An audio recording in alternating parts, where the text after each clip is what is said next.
And welcome. Welcome. So we're going to be hopping into the Diablo 4 Season 9 Campfire chat real quick. Should be starting any minute now, actually. I think we got about like 8 minutes till it goes live.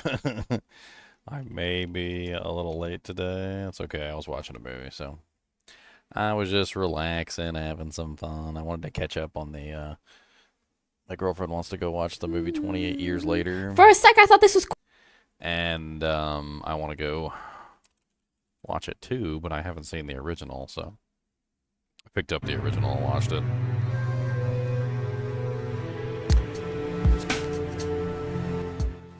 There we go. Let's get a poll up too.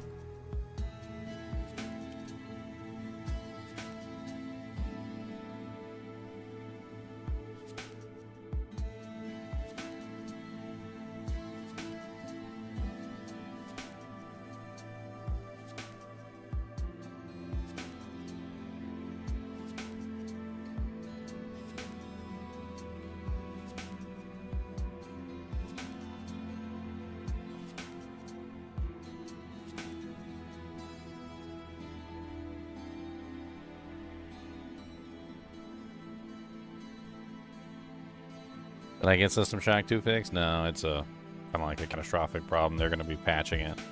I did get in touch with the developers, and they're going to apply a hotfix update. They said sometime today or maybe tomorrow. I don't know. I guess we'll find out. I'll check it every now and then to see if it's working. I mean, to their credit, they got in contact with me pretty fast. They took a copy of my error log. You know, they seemed to be excited about trying to fix it, and he seemed to be excited that he got a fix for it and that it would be in one of the later patches. I asked him if I could apply the fix myself, and he said that it was something that had to be changed within the exe file, so unfortunately not something that I can do.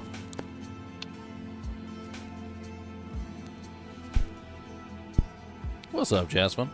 What's up, MDQ? What's up, Alucard?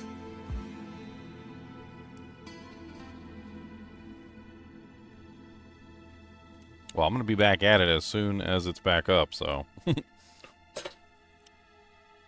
I was actually hoping that it would be up today, so that I could continue playing today. I'll be checking it every now and then just to make sure.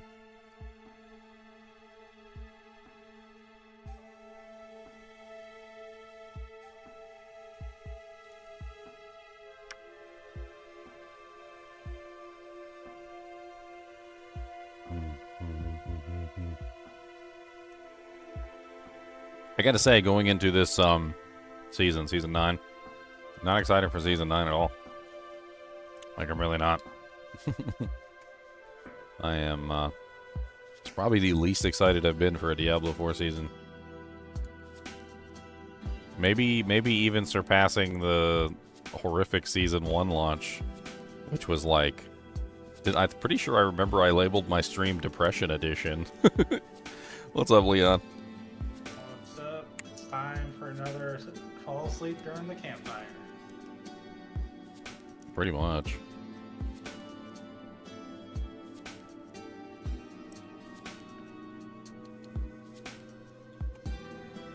I just don't I don't understand what they're doing with this season. I feel like they ended the boss season power like early, right? And then this season's just like a copycat of like the previous season. Like, why end the previous season early when it was actually doing pretty well? To move on to a season that's really just like a horrible copycat of the previous season. It's like a bad copy.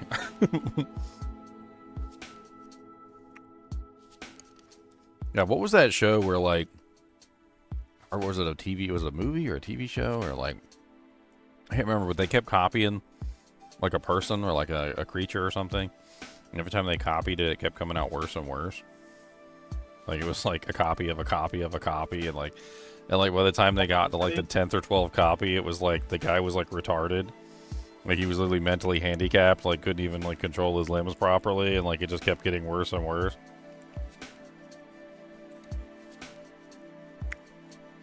Like when we say when I say it's a copy of season 9, I mean season 8. I don't mean it's a good copy of season 8. I mean it's like a bad copy of season 8. But congratulations, Hydro Sorc. You get a really boring build that you're gonna fall asleep during.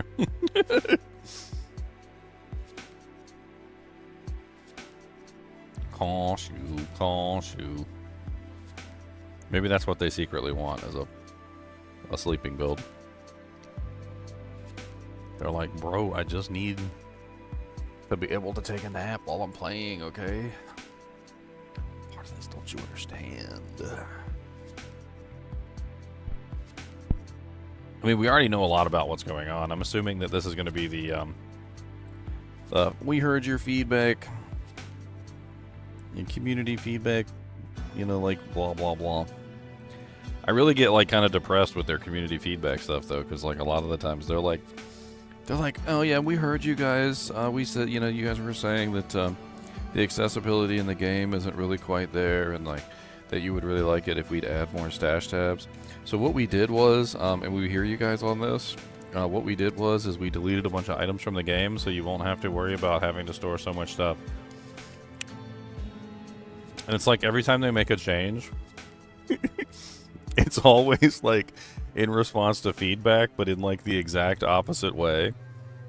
I'd be like, imagine if I was like, oh man, my fingers really hurt. I had a rough day today. And then I wake up in the morning and like my fingers are gone. And they're like, yeah, well, we heard you. You said your fingers were really bothering you, so we just wanted to make sure that you didn't have any more finger pain. So we just went ahead and surgically removed all your fingers. That way you're never going to have finger pain again. And you're like, but now I have no fingers. Yeah, isn't that great? No more finger pain.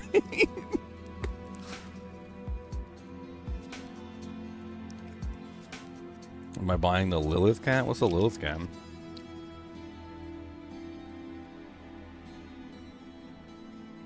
What is this?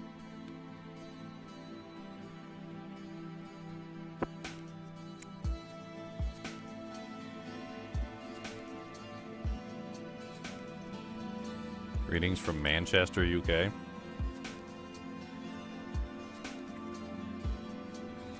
In the Manchester. I did release a blog post the other day with some of the things they changed already. Oh, yeah. I haven't been following it at all. Yeah. They updated the New Druid unique already, because, yeah, the obvious flaw that was in it. For what?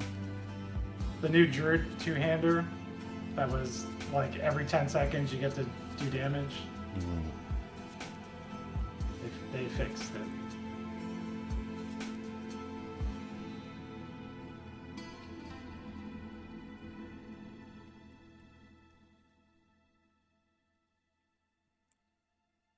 What is with the website always requiring you to have, like, put your age in now? I mean, Diablo is a scary universe, you know? Little kids shouldn't be seeing Diablo. Hello everyone, and welcome to our latest developer update stream. Today we're going to be getting into everything coming with Season 9, Sins of the Herodric in Diablo 4. My name is Marcus Kretz. I'm a community manager here at Blizzard Entertainment. Adam Fletcher will not be in today, although I can assure you he is 14 feet to my left, crushing Celsius at an alarming rate. We got a great show for you today.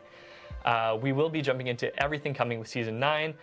We've got a familiar cast of faces here today. We've got some lovely people. Today I'm joined by Miss Aislinn Hall. Aislinn, do you want to introduce yourself and tell everybody what you do on the Diablo team? Yeah, absolutely. So hi, I'm Aislinn. I am a systems designer working on the final design team. Typically I work on seasons. Hi, I'm Charles Dunn. I'm a class designer working on the final design team. Also working on seasonal updates for all the class design stuff. Hell yeah. And coming in hot all the way from downtown Albany, New York, Mr. Dan Tangway, welcome back to the stream. Hey everybody. Yeah, thanks. Good to be here. So I'm Dan Tangway. I am the design director for Live Surfaces. Nice. And, things aren't too hot in Albany these days, Dan? It's cooling down. There was a heat wave earlier. Electricity went out. No AC. No fun. Well, AC's back. We're good to go. We're good to party. Yeah. That's fantastic. And what better to party with than very exciting to say we've got a Twitch drop this stream. So Oh, yeah. if you have Twitch drops enabled on your account and you're watching on Twitch, you'll be able to snag the Lacunize Pupil two-handed Sorc staff. And the really exciting part about this staff is that it's got a nice crystal kitty on the end. So if you're a big cat fan like myself, you can watch this stream or any other eligible stream in the Diablo 4 category for 30 minutes, and you'll be able to claim that. We do have some FAQs for Twitch drops on our blog that announce the stream, so if you're having any issues, go and check it out. And no, you cannot watch the stream muted. You have to have us unmuted and listen to our beautiful voices to collect that staff, so enjoy. To give you a little overview of the stream, it's been a while since we chatted since the Season 9 PTR. We're going to give you a bit of a refresher on the overview, what does Sins of the Horadrim bring. We're going to go through some class balance updates, some PTR changes, and then we're going to get into some Q&A towards the end of the stream. And so in terms of what questions we're kind of looking for the Q&A section, you know, something like what are the goals of seasonal class updates is a great question. Anything that's really speaking broadly to like the why of how we do things. You know, if you want the nitty-gritty changes, you can go check it out in the patch notes. But we're looking for, you know, nice and broad questions. I asked Dan what kind of question he might want to hear from chat, and he said, you know, do they prefer affix or affix? So, you know, some other things to chew on for that. But yeah, stick around towards the end of the stream. The community team will be grabbing your questions, and we'll look forward to answering those. Absolutely. So yeah, but without further ado, Sins of the Horadrim, they've been sinning. How have they sinned? We're going to find out. Dan Tangway is going to walk us through everything coming with this season and tell us what the Horadrim have been up to and why are we dealing with their past choices. Yeah, let's do that. So, graphic here. What's up, Gene? And this graphic be pretty familiar to a lot of you, but that's going to cover all of what Season 9 contains, and it is a lot. So, Season 9, Sins of the Horadrim. First up, you're going to get a new quest line, new seasonal quest line. I'm going to go over a little bit about the premise behind that after I get through this massive list of things. Next up, seasonal content. So, as you saw in the PTR, we've got Herodric Spellcraft, and we've got Herodric Jewels. Both of those systems are pretty deep, and I'm going to kick it over to Aislinn after I'm done to chat through those. We also have a new season journey pet named Dante. He's a good dog, but he certainly doesn't look good. But he'll be available, as will new reliquary rewards, which I feel are pretty self-explanatory. But then we're really excited to bring to you some permanent updates to the game as well. This is something we've heard a lot of feedback from y'all on, and we want to make sure that we were delivering it moving forward. And that's making sure that whenever we make updates to major systems, that those updates appear in both the seasonal and the eternal realms. Sometimes we'll call this evergreen, but at any rate, a lot of updates to Nightmare Dungeons that apply to both realms. We're going to talk a bit about Herodric Strong Rooms. We're going to talk a bit about escalating nightmares and some new Nightmare Dungeon affixes as well. And of course, we will talk about the Astaroth boss battle. Now, finally, we've got a lot of new loot and class updates that are coming to Season 9.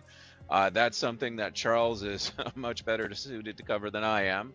So we'll kick it over to him, and we'll probably finish up with some quality of life updates. So let's jump into story. Let's see, I think we got a graphic. Yes, we're going to start with Astaroth. So, for those of you who remember, Astaroth is somebody we have faced down before in Diablo 4, but he's got a bit of a backstory that's pretty important to Season 9. So Astaroth is the Charred Duke. He's the guardian of the Cathedral of Hatred. He serves Mephisto. Somehow, not sure entirely how, but somehow he escapes hell, and he starts laying waste, burning down Skosglen. Wants to make it as his own private hell. Now, clearly, you know, the Druids of Skosglen will not put up for that. And so they partner up with a Herodric mage named Donan, which we will see in our next slide here. Now, Donan, here he is with those Herodric mages, or rather, with those Druids. He's the mage. They band together and ultimately defeat Astaroth. Now, well, sort of. Because much as what happens with powerful demons, Donan decides to trap Astaroth in a soul stone and buries that soul stone deep inside the earth. And as we all know, soul stones are ticking time bombs. And so by the start of Diablo 4, that is the situation we're looking at. Needless to say, Astaroth escapes. We defeat Astaroth as the Wanderer. Donan suffers some pretty tragic losses, including his life. And so in Season 9,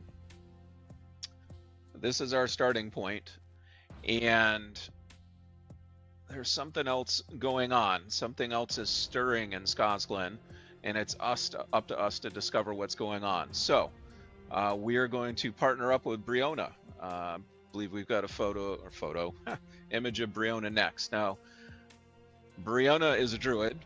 She's got some history with Donan. She doesn't particularly like him, and so you'll learn more about why that is as you're traveling with her. And your first stop on your travels is up to Eldheim Keep, where there's been a lot of demon activity and you need to save some villagers. And at Eldheim Keep, you're going to make some pretty important discoveries for this season. I think we have some footage of that. So up in Eldheim Keep, you're going to be entering the keep, and on the floor where there's some demons fighting over it, you're going to see what is known as a Herodric Wayfinder. And this Herodric Wayfinder is pretty special. It's going to help you figure out where there are Herodric secrets buried deep within nightmare dungeons, and it's going to tug you in those directions and provide you clues and hints. So we'll see a little bit of that in action right now.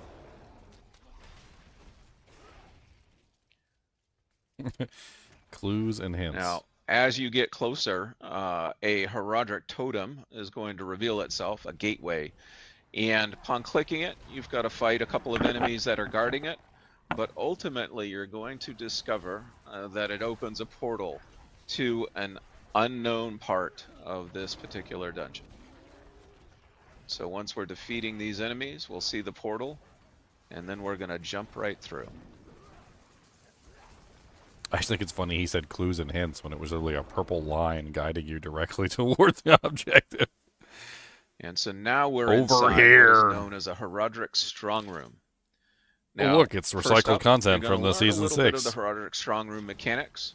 Is that the is that not the same exact room as the season 6 walker rooms? Gain more of what is known Remember as after you killed the walker, the tomb walker, and you go inside the tomb walker? This is literally the same rooms in the tomb walker. And as you gather more, it's going to boost your rewards. But before you get into the actual strong room, you've got to choose what kind of test you want to take. And in fact, you can choose up to 3 tests. These tests are going to modify the strong room in some way, whether boosting attunement or giving you swiftness or varying up how the shrines behave in the strong room. So we're going to pick 3 here, and that will modify our run coming up. So we're going to jump in. I've already played and now we've got a timer in which to kill as many enemies as we can to prove our might to the Herodrim. And so you see we're playing around that pillar again. It flashed, which means we got the bonus. And now any of the enemies we kill at this point will give us additional attunement. And you notice on the side, the UI, we've got a great new UI here now. There are 6 levels of attunement that you can achieve, and each of those increases the amount of rewards that you get at the end. So obviously you're trying to not only kill as many enemies as possible, but maximize that attunement through clever use of those pillars we mentioned before, shrines, the tests you selected at the beginning, and so forth. Now, at the end, you're going to fight a boss. In this case, we're fighting the Pyroclast, and that's just a final skill check before we spawned the Grand Herodric Cache. The Grand Herodric Cache has a lot of cool legendaries, and it also has a buff on it that will encourage you to finish the rest of that Nightmare Dungeon. But also importantly for our conversation, it's going to have something else. And that something else is an escalation sigil, which you'll see in your inventory here. Now, this escalation sigil is important because this is the other big gameplay system that we've introduced permanently for Season 9. So let's talk about the escalation sigil for a bit. Now, this is going to spawn a series of dungeons. And at the end of that series of dungeons will be a boss if you're in the Torment tiers. So let's talk a little bit about the affixes because we've done a lot of work on those. You see our starting affixes here. You get one positive and one negative. Now the positive one is Equipment Delve. This is going to give you better loot drops as you go through. Also got Hunters. Hunters is a new affix, probably a little refurbished. I forget what it was called before, but this increases the monster speed of traversal and of attack against you, so that's not going to be too fun. Now when you get to the end of that dungeon, because I believe in you, you guys can get to the end of that dungeon, in addition to Equipment Delve and Hunters, you're going to get Forgotten Wisdom and Waller Elites. Now Waller Elites we all know and probably hate. I don't like them that much. Forgotten Wisdom is actually going to spawn XP wells around the dungeons, so you get an extra boost of XP as you're going through the dungeon and complete your runs. So let's see the escalating nightmares in all their glory. So this is a new run here. This one actually, we've got Herodric Bestiary, which is going to boost the amount of rep that you get for this particular run. And it's also got Khazra Hordes. Now Khazra Hordes is actually modifying the enemies in this case. There's a lot more Khazra. They've taken this up as their home, and they're a lot more powerful in this dungeon. And so you, of course, defeat the Khazra Abomination at the end. And note that we've spawned a portal. So you don't need to go back to town. You don't need to go into your inventory to continue to run. You can just continue it from right here. And when you click on it, you see what you're going to get next. So we're going to jump right in and load up the next dungeon here. And as we jump in, we're going to find, you know, if we were reading the thing before, that there's actually a guaranteed strong room in this dungeon. So that's pretty cool. And that's going to give us a chance to actually double dip on rewards. And so you're going to find a lot of interesting combinations to really make these escalation sigils as efficient as possible. But ultimately, you get through your run, and you're going to be able to fight Astaroth, especially since we're in Torment 3. So here is the clip of the Astaroth fight. Now, when we were looking at Astaroth, we thought to ourselves, well, we're having a rematch. Obviously can't do the same fight, but since it is a rematch, we want to include elements of the previous fight. And so, you know, the fight starts with Astaroth astride his mount, and all of this part of the fight should be pretty familiar to you at this point. But then we want to start changing it up. And what better way to really create the feeling of a rematch is now that you get to fight Astaroth one-on-one. But, you know, even though the Amalgam is down, he's not out this time. And so the Amalgam is sitting in a pool regenerating, creating a hazard that you need to manage, while you also need to fight Astaroth. Of course, he can cheat and walk through the pool, but you can't. And so that's how the phases will escalate for Astaroth. And within the escalation sigil version of Astaroth, you even get new affixes and things like that that modify the fight even further. So we really tried to make this kind of a unique twist on a boss fight, something that you haven't seen before. And with that, I think I am done covering the Nightmare Dungeon section of this update. So I'm going to kick it over to Aislinn, and Aislinn is going to go pretty deep into spellcraft and jewels. Yeah, absolutely. Thank you so much, Dan. Spellcraft And I'm was so excited to go into boring. those Nightmare Dungeons, those strong rooms, and especially the escalating sigil dungeons, because it's going to be a freaking huge burst of rewards. It's going to be great. It's going to be hard, too. Those Waller Elites are going to be a pain. Yeah, especially when the affix stack up run over run throughout the escalating nightmares. It's going to be quite intense by the end. It can get very intense. That boss fight will be crazy.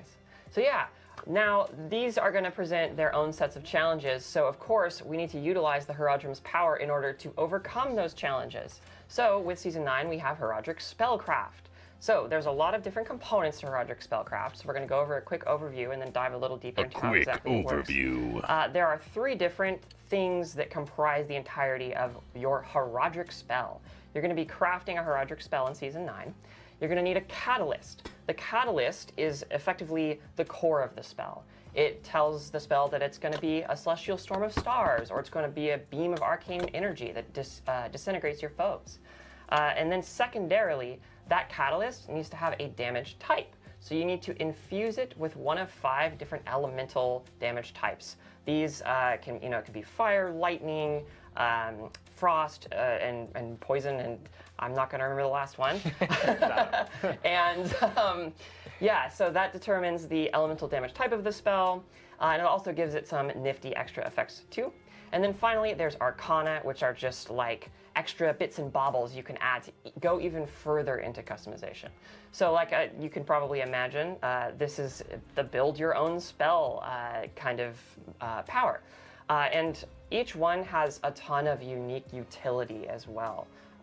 You're going to be able to disable various enemies' elite affixes. You're going to be able to garner powerful effects for your own build, like vulnerable or crowd control. There's tons of stuff you can do with it. So without further ado, let's jump into how exactly that works and how you'll be slotting it. So on the left side here, we have Celestial Surge. That is the tooltip for one of the 5 catalysts that you can actually equip.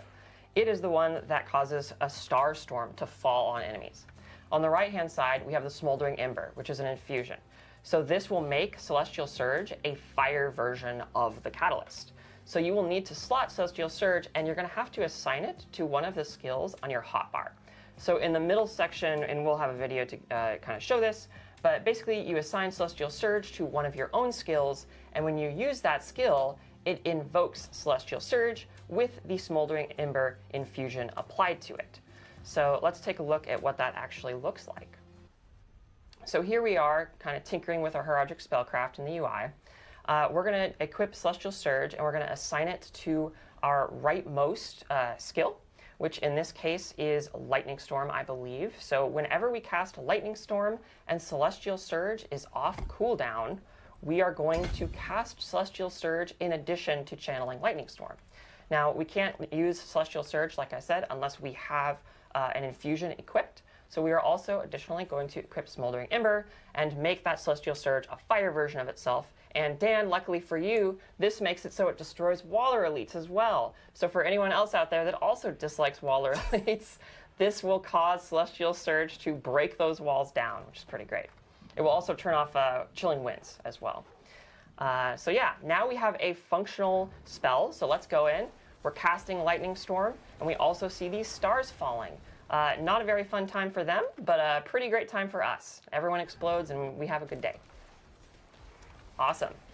Now, there is a third component to Herodric spells. It is called Arcana. So with Arcana, you don't need Arcana equipped for your Herodric spellcraft to function, but it gives it a bunch of awesome extra effects. So we have 3 examples here. I'll go over them just really quickly. We have the Sapping Crux. It causes your catalyst to also apply vulnerable for a pretty substantial amount of time, so you can effectively solve vulnerable through this system.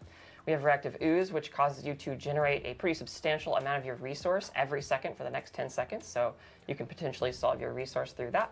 And then we also have Sharpening Gizmo, which will blast people for quite a bit of physical damage and increase the lucky hit chance of your catalyst. Spoiler, your catalyst has a lucky hit chance, which can be really, really useful. Now, we also have some fancier Arcana. These examples are Magic and Rare Arcana, but the Nightmare Orb is Legendary. So Legendary Arcana is a bit different in that each of their effects differ based on which catalyst you apply them to. We digging. So these 2 tooltips might look the same at first glance, but they're actually for 2 different catalysts in the game. The left-hand side one is specifically for propulsion. So it causes propulsion to additionally fear enemies, and while they're feared, they periodically explode, which we will also check out. It sounds very scary, to be honest. And then on the right-hand side one, we have the Disintegrate version, which causes them to take way more damage while they're feared from the actual catalyst effect, which is pretty great. So let's take a look at what this looks like in action. So we have a Spiritborn here who has the Nightmare Orb equipped to Propulsion. Boom, Propulsion explodes everywhere. They are all freaking out, they're feared, and they're exploding even more. And to be honest, I would also probably be feared if I was constantly exploding. So that makes sense. And that is the quick and dirty overview of the Herodric spellcraft system. There's a ton to experiment with in this system. Can't wait There's for not. you guys to dig into it. There's so many different There's not. combinatorics, so many different possibilities. There's not. So go wild, go crazy, There's not. try everything. It's a blast. Yeah, I really love how you can customize it, not only in like the effect of the spell, but also like how you use it, right? They do have cooldowns, but then you can assign it to any one of the skills on your hotbar. So if you just like want to save it for a specific utility moment, right? You've customized it in such a way that, hey, it solves those Waller affixes, right? Yeah. And that's what you want to use it for. You can make sure it's assigned to a cooldown that you're going to save for that right moment. Or if you're just trying to really optimize its damage output and its DPS, you just put it on your basic or core skill that you know it's going to come up very often. And you don't need to really think too hard about it. It's just going to trigger when it triggers. Yep. It's true. Like the crazy amount of combinations that come from the system. like, What's absolutely crazy is that in the previous season with the boss powers, there was a large amount of combination because of the way that it was set up. With this season coming up, they basically took the boss powers, dumbed them down, like smashed them with a hammer until they were mentally handicapped, and then like took away the majority of the options and give you like 5 options, and you basically have like 5 options to choose from, and that's about it. The majority of the stuff they threw in is like, it's like garnish on the plate, basically, and it's absolutely useless. And so most people are just going to choose the only things that actually work. And so at the end of the day, there's very little combination at all. Things that you can use to augment your Herodric spellcraft and your character's build even further. So when you go into these strong rooms, once you're in Torment difficulty, whenever you complete look, one, the season you're going one to find a Herodric gems tome. and the witchcraft This is gems knowledge that the combined Herodric has for stored another away season. to craft these really powerful, unique Herodric jewels.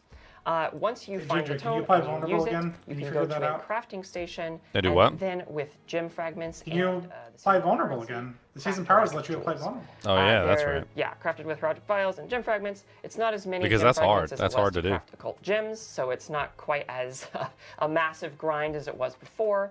And they're specifically socketed into amulets and rings. So you have 3 sockets that are specifically designated for this, which means that you can have up to 3 Herodric jewels. And here we have an example of a Herodric jewel. You know, it gives you some good stuff, core stat, max life, and you're going to be hunted They're in all Sanctuary's monotone. darkest It's places. like Oh, a that doesn't college sound great. or even high I school don't think you need to worry about that, presentation. no. Default No, search yeah, and that's Be stuff. anything. And Put it's some just flavor. spice into this. Well, none of these people have any interest or any like investment in the game. Like they basically took everybody out that actually knew what the hell they were talking about, and there's nobody left. Like Adam's not even in there anymore. They took Adam Fletcher's out, so like they're all gone. All the people that know what they're talking about are gone. The only one that knows what he's talking about is Dan Tagway at this point, and he's not even in the building. He's over in New York. You know, sift through it all pretty easily. And we have quite a few of these. You know, I think there's I want to say 16 in total. There's 16 Herodric jewels. So whenever you go into a strong room, you're going to find more tomes, which is going to let you craft more, and then yada yada. So here with our wonderful Stalvar, the Awakened Arbiter, we want to craft an idol from below. So we need 15,000 of 3 different gem fragments, and then 3,000 of the seasonal currency, and voila, we have our idol from below, which is fine because there's nothing wrong I just want to say too, like I know I'm interrupting this a lot because I don't know how to do this. I usually let them talk, but like that it gives you those gems suck. bonus armor and resistance. Like they're basically So you're just like actually inferior gonna have versions of the these Season of the bonuses Witchcraft to get gems, to your defense, and like most of the from gems do normal nothing. gems being socketed in Like those the poison gem that I was super excited Yeah, about because so, it gives you like, like a what's this? scaling It multiplier sounds of like poison Idol from damage. Below's Basically actually did nothing. That's great. not actually just layer text. It What? might be functional. Oh my yeah. god. Oh no. Okay, so when you have the idol from below equipped, sometimes mummies will spawn. They're the jewel guardians that are guarding this jewel, and they will attack you, and they can be very scary. So be very careful if you decide to equip this jewel, especially if you're playing hardcore. My goodness, please don't equip this jewel if you're playing hardcore or expect to die. Yeah, they don't just spawn when you're alone in an empty room. Sometimes you're in the midst of an already big pack or a boss fight even, Yes. and these guys will come out trying to get their jewel back from you. Yep, it's pretty spooky. But you can do some very clever things with these guys. Sometimes it's actually really good to have extra bodies to be able to hit for like whatever skills or triggers you have, which is pretty neat. So yeah, let's move on to our final section here for the overview, which is PTR learnings. So we learned so much from PTR. We can't talk about every single thing because it's a tremendous list. It is. But we do have some highlights we wanted to talk to you guys about. So first of all, going over Herodric Spellcraft. So we have made it so all of the deactivation effects that you get from infusions and various things, 3 seconds longer. So when you do actually deactivate an enemy affix like Waller or Chilling Winds, etc., it's going to last 8 seconds, up from 5. This is because we want to make sure that it feels as punchy as possible. When you do get that deactivation, you have a good amount of time to take them out and counterattack them. Secondly, we want to talk about the change of Siphoning Gizmo to Sharpened Gizmo. So we found that Sharpened Gizmo was challenging for us in the sense that we want to maintain the competitive integrity of the game. That's really important for us. And Sharpened Gizmo was Siphoning Gizmo. Siphoning Gizmo was on the PTR. Yes, sorry. Was problematic in a variety of ways. Problematic. In a variety of ways. And we Cue also the saw clips! The Sharpened Gizmo, which is the new one, as an opportunity for a more physical-focused Arcana, because we knew that was kind of missing from the PTR, and we heard a lot of feedback about that. The next thing I want to talk about is the Propulsion teleport change.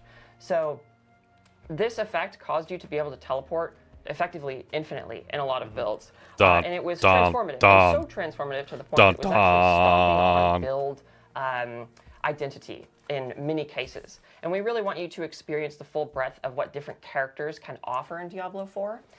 We don't want it to all be condensed down to one thing, right? Yeah, when you're playing a different class and a different build, you want your gameplay to feel meaningfully different. And these, the Herodric Spellcraft here is kind of a complement on top of what you're already doing. It's a unique utility. It's an interesting wrinkle to your build. Yes. And on the PTR, we found that this particular teleport propulsion interaction was basically eclipsing everything else. Yep. And every single build, if you just looked at a clip of different people playing different classes, it looked identical. Yeah. And that's not exactly the kind of gameplay that we think is healthy for Diablo 4. Yeah, we want to make sure every build has a different silhouette and feels very different and textured. So that's really important to us. Another thing I want to talk about is that Disintegrate has a much wider area now. So before it was kind of a tiny little beam between you and the Disintegrate thing, but now it's much bigger. So you should be able to disintegrate many more enemies with it, which is great. And then beyond that, there are tons of miscellaneous changes to Herodric Spellcraft. So go read the patch notes after this and check it all out. Yeah, if you've never read the patch notes before, and especially in the blog as well, anything you see that's colored in blue are all changes that have been made since the PTR. So we've gone through, read your tons and tons of feedback, and there is just a sea of blue throughout the patch notes and the blog. Patch notes will be publishing following this stream, so go check those out and check out all the. So let me call. All right, I told you so at the beginning of this stream. What did I say? I said you complain about pain in your fingers, and they're gonna slice off your fingers, right?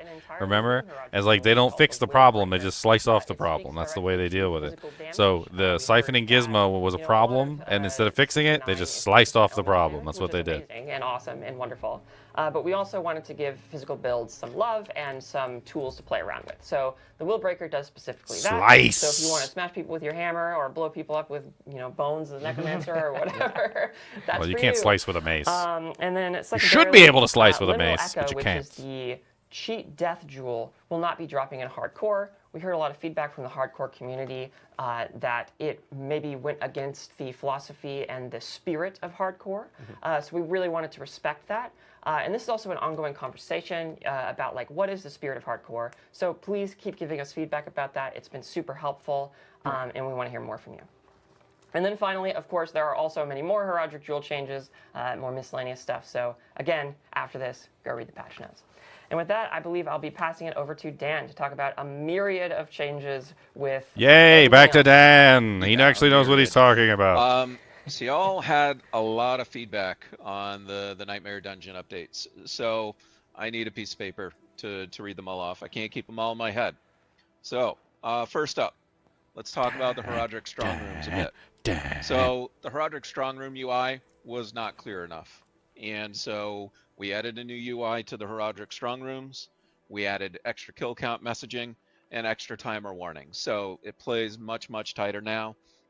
When you enter it, you should be able to pretty much pick up what's going on. Now, we're not going to tell you how to get those high scores, but the fact that you should be getting a high score should be pretty apparent now. Pillars didn't feel great. You had to stand in one spot for a long time in order to get the bonus.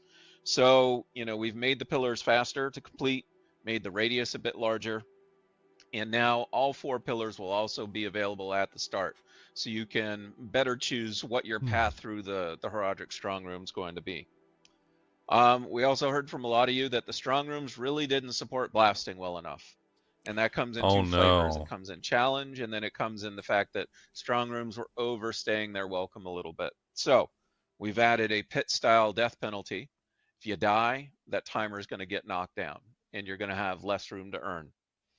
We've added additional ambushes as your attunement. We set the activity length to 100 seconds instead of 120 seconds. And also, if you should hit that max attunement, we're not going to force you to run out the timer. We're just going to spawn the boss right then and there. Now, a number of you also commented on Blood Bishop again. That button at the bottom So of we Tan's hear shirt ya. looks like it's We holding built on out for a dear pool of life. bosses, mini bosses rather. That Oh should man, I spawn couldn't help at but the notice end that. of the strong room. And there's actually going to be a surprise or 2 in that pool as well. And then finally, there wasn't enough incentive, we thought, for you to actually complete the Nightmare Dungeon after doing the strong room. So we've added a buff. Now, if you remember from the footage, you saw the Grand Herodric Cache. It actually had a buff symbol above it.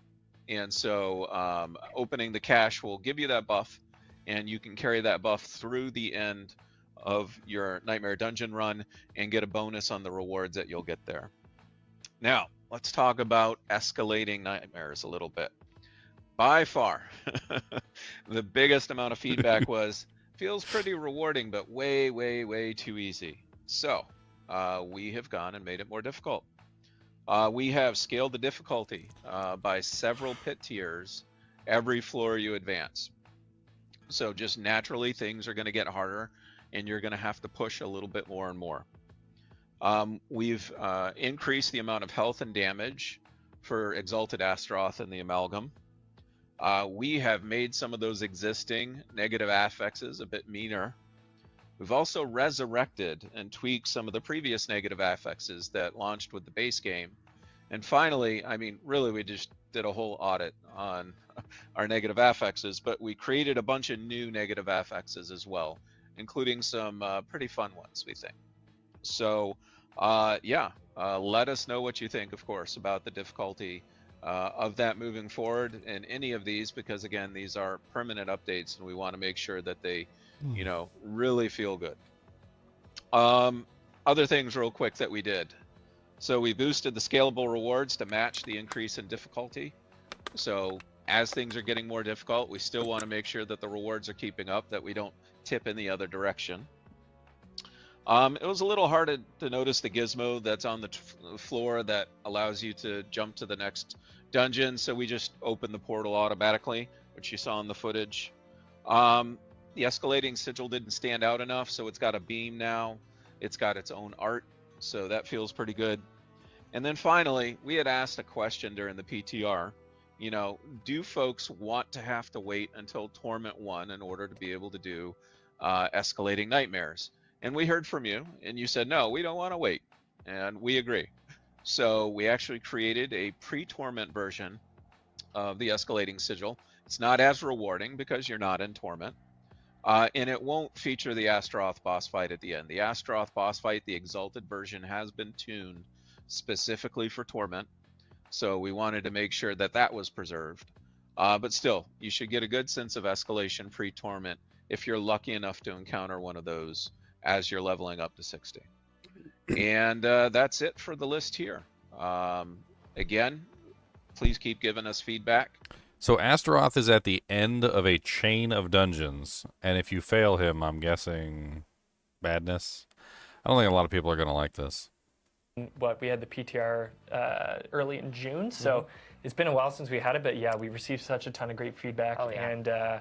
And yeah, Dan, like, it sounds awesome. Like, the strong rooms are punchier, the escalating nightmares are more nightmarish, and, you know, Dan made a great point too. Like, those are going to be permanent additions to both, excuse me, Eternal and Seasonal realms. So we do really want your feedback on that, because it is going to be an iterative and then permanent process, permanent part of the game.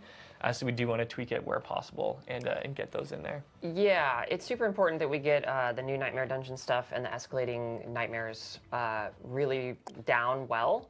because we want it to be a repeatable thing that you're doing pretty consistently in your experience. So when you are doing that kind of stuff fairly consistently, it needs to feel like really punchy. It needs to feel really smooth. So it will be a very iterative process. We will be taking a look at more feedback coming in and probably making additional improvements to it over time. Yeah, absolutely. And Dan will be coming back for Q&A at the end of the stream. So we will be grabbing your questions then. And I did want to call out Mac Hayes from chat when Dan was going through the Herodric Strom rooms, said, blast me up, Dan. So love to see that. Love to see that in chat. Heck yeah. But yeah, in Coming terms in of with the more, crush more flange, changes guys. coming down the pipe, probably our biggest, most substantial part of the patch notes is always the balance changes that we have coming in. So Charles Dunn, take us to the promised land. What balance changes do you have for us? Yeah, I'd love to talk about all the class updates that we did for Season 9. And so my section, I'll be talking about some of the new stuff that came in that you may have seen on the PTR, but also talking about some of the adjustments we've made since the PTR. Some of the learnings, some of the feedback we've gotten, and how we've iterated since then. So at a high level, there's a few broader initiatives that we've done that really affect all classes in some ways that we're doing here for Season 9. The first one you probably saw a lot on the PTR was a basic skill buff. Listed about basically every basic skill in the game, and most of them were buffed rather dramatically. Some of them 2 or 3x their damage increase. The impetus here was that we wanted to look kind of comprehensively at the game as a whole, the wider balance, and think, you know, They buffed the basic skills, but also nerfed all the basic bonuses. And yes, they did go up a little bit, but it wasn't as much as they're claiming. They were just like well behind the curve. Yeah. We want them to feel much more impactful, be a bit more, feel better when you first get them, but also be easier to kind of build around as you go and build up your character. We buffed up the baseline versions of a lot of these skills, but we did take a look at some of the legendary and unique aspects that interacted with them. Our goal wasn't to be like, oh, basic skill builds, kind of like we saw with Spiritborn and Barb in the past. We didn't want those to be like, oh, here, this is we're making them the new meta. Yeah. This is more around like rebalancing the whole game as a whole. And we started with basic skills, trying to establish a firm power budget for them. And we're going to be looking and doing these kind of passes on other categories of skills, such as core skills, ultimates, etc., in future seasons. That's going to be like an area of focus for us moving forward. We're just starting here with basic skills. Yeah, it's like a health pass really on basic skills, and we'll be taking more looks at more categories. Right. With the from the PTR, one big thing we noticed was that Pain Gorger's Gauntlets, one of the unique items that really empowers these basic skill builds, was definitely not living up to its billing. It didn't crit or overpower whenever its damage kind of echoed out, and it's supposed to be like a multiplier on your basic skill damage, but really it fell a lot short. So we've made an update so that now Pain Gorger's Gauntlets is going to be able to crit and overpower just like your basic skill damage. So that should definitely be a huge boon to those types of builds. Yes.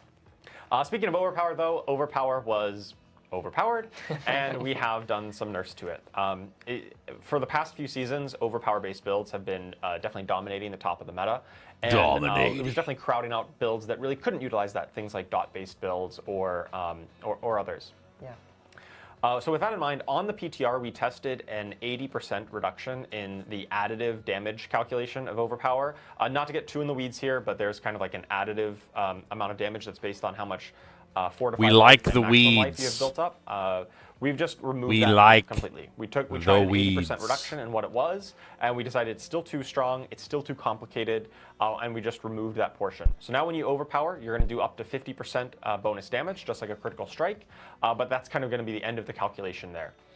We still anticipate, if you really want to, the biggest damage number hits are still going to be when you crit and overpower at the same time, but it's not going to be that you must overpower or else nothing else matters. Right. It's just going to be in that same kind of bucket as They nerfed critical it again, strikes. Leon. Yeah, there's a certain point where something becomes so powerful that occurs, where it's like, if you didn't do that, It then nothing else matters. That's And a that pretty starts to kind of erode the whole game. Dramatic experience. nerf, too. Goodbye, Finally, we did a overpower pass builds. on all the key passives. You guys are gone now. Kind of audit that we did. We looked at all the key passives and really wanted to look at some of the ones that were like outliers. They caused some of our builds that were 10, 100x stronger than other builds. A lot of times that came down to key passives that were scaling or interacting in ways that gave you far more benefit than some other key passives on other classes. And so some of those ones that had kind of that uncapped scaling, we added in caps to make sure that they don't get completely out of control. And ones that were like definitely underperforming, we did some rather substantial buffs to them to help bring them up to kind of parity across the board. So definitely I'll be touched on that a little bit later as we get into individual classes.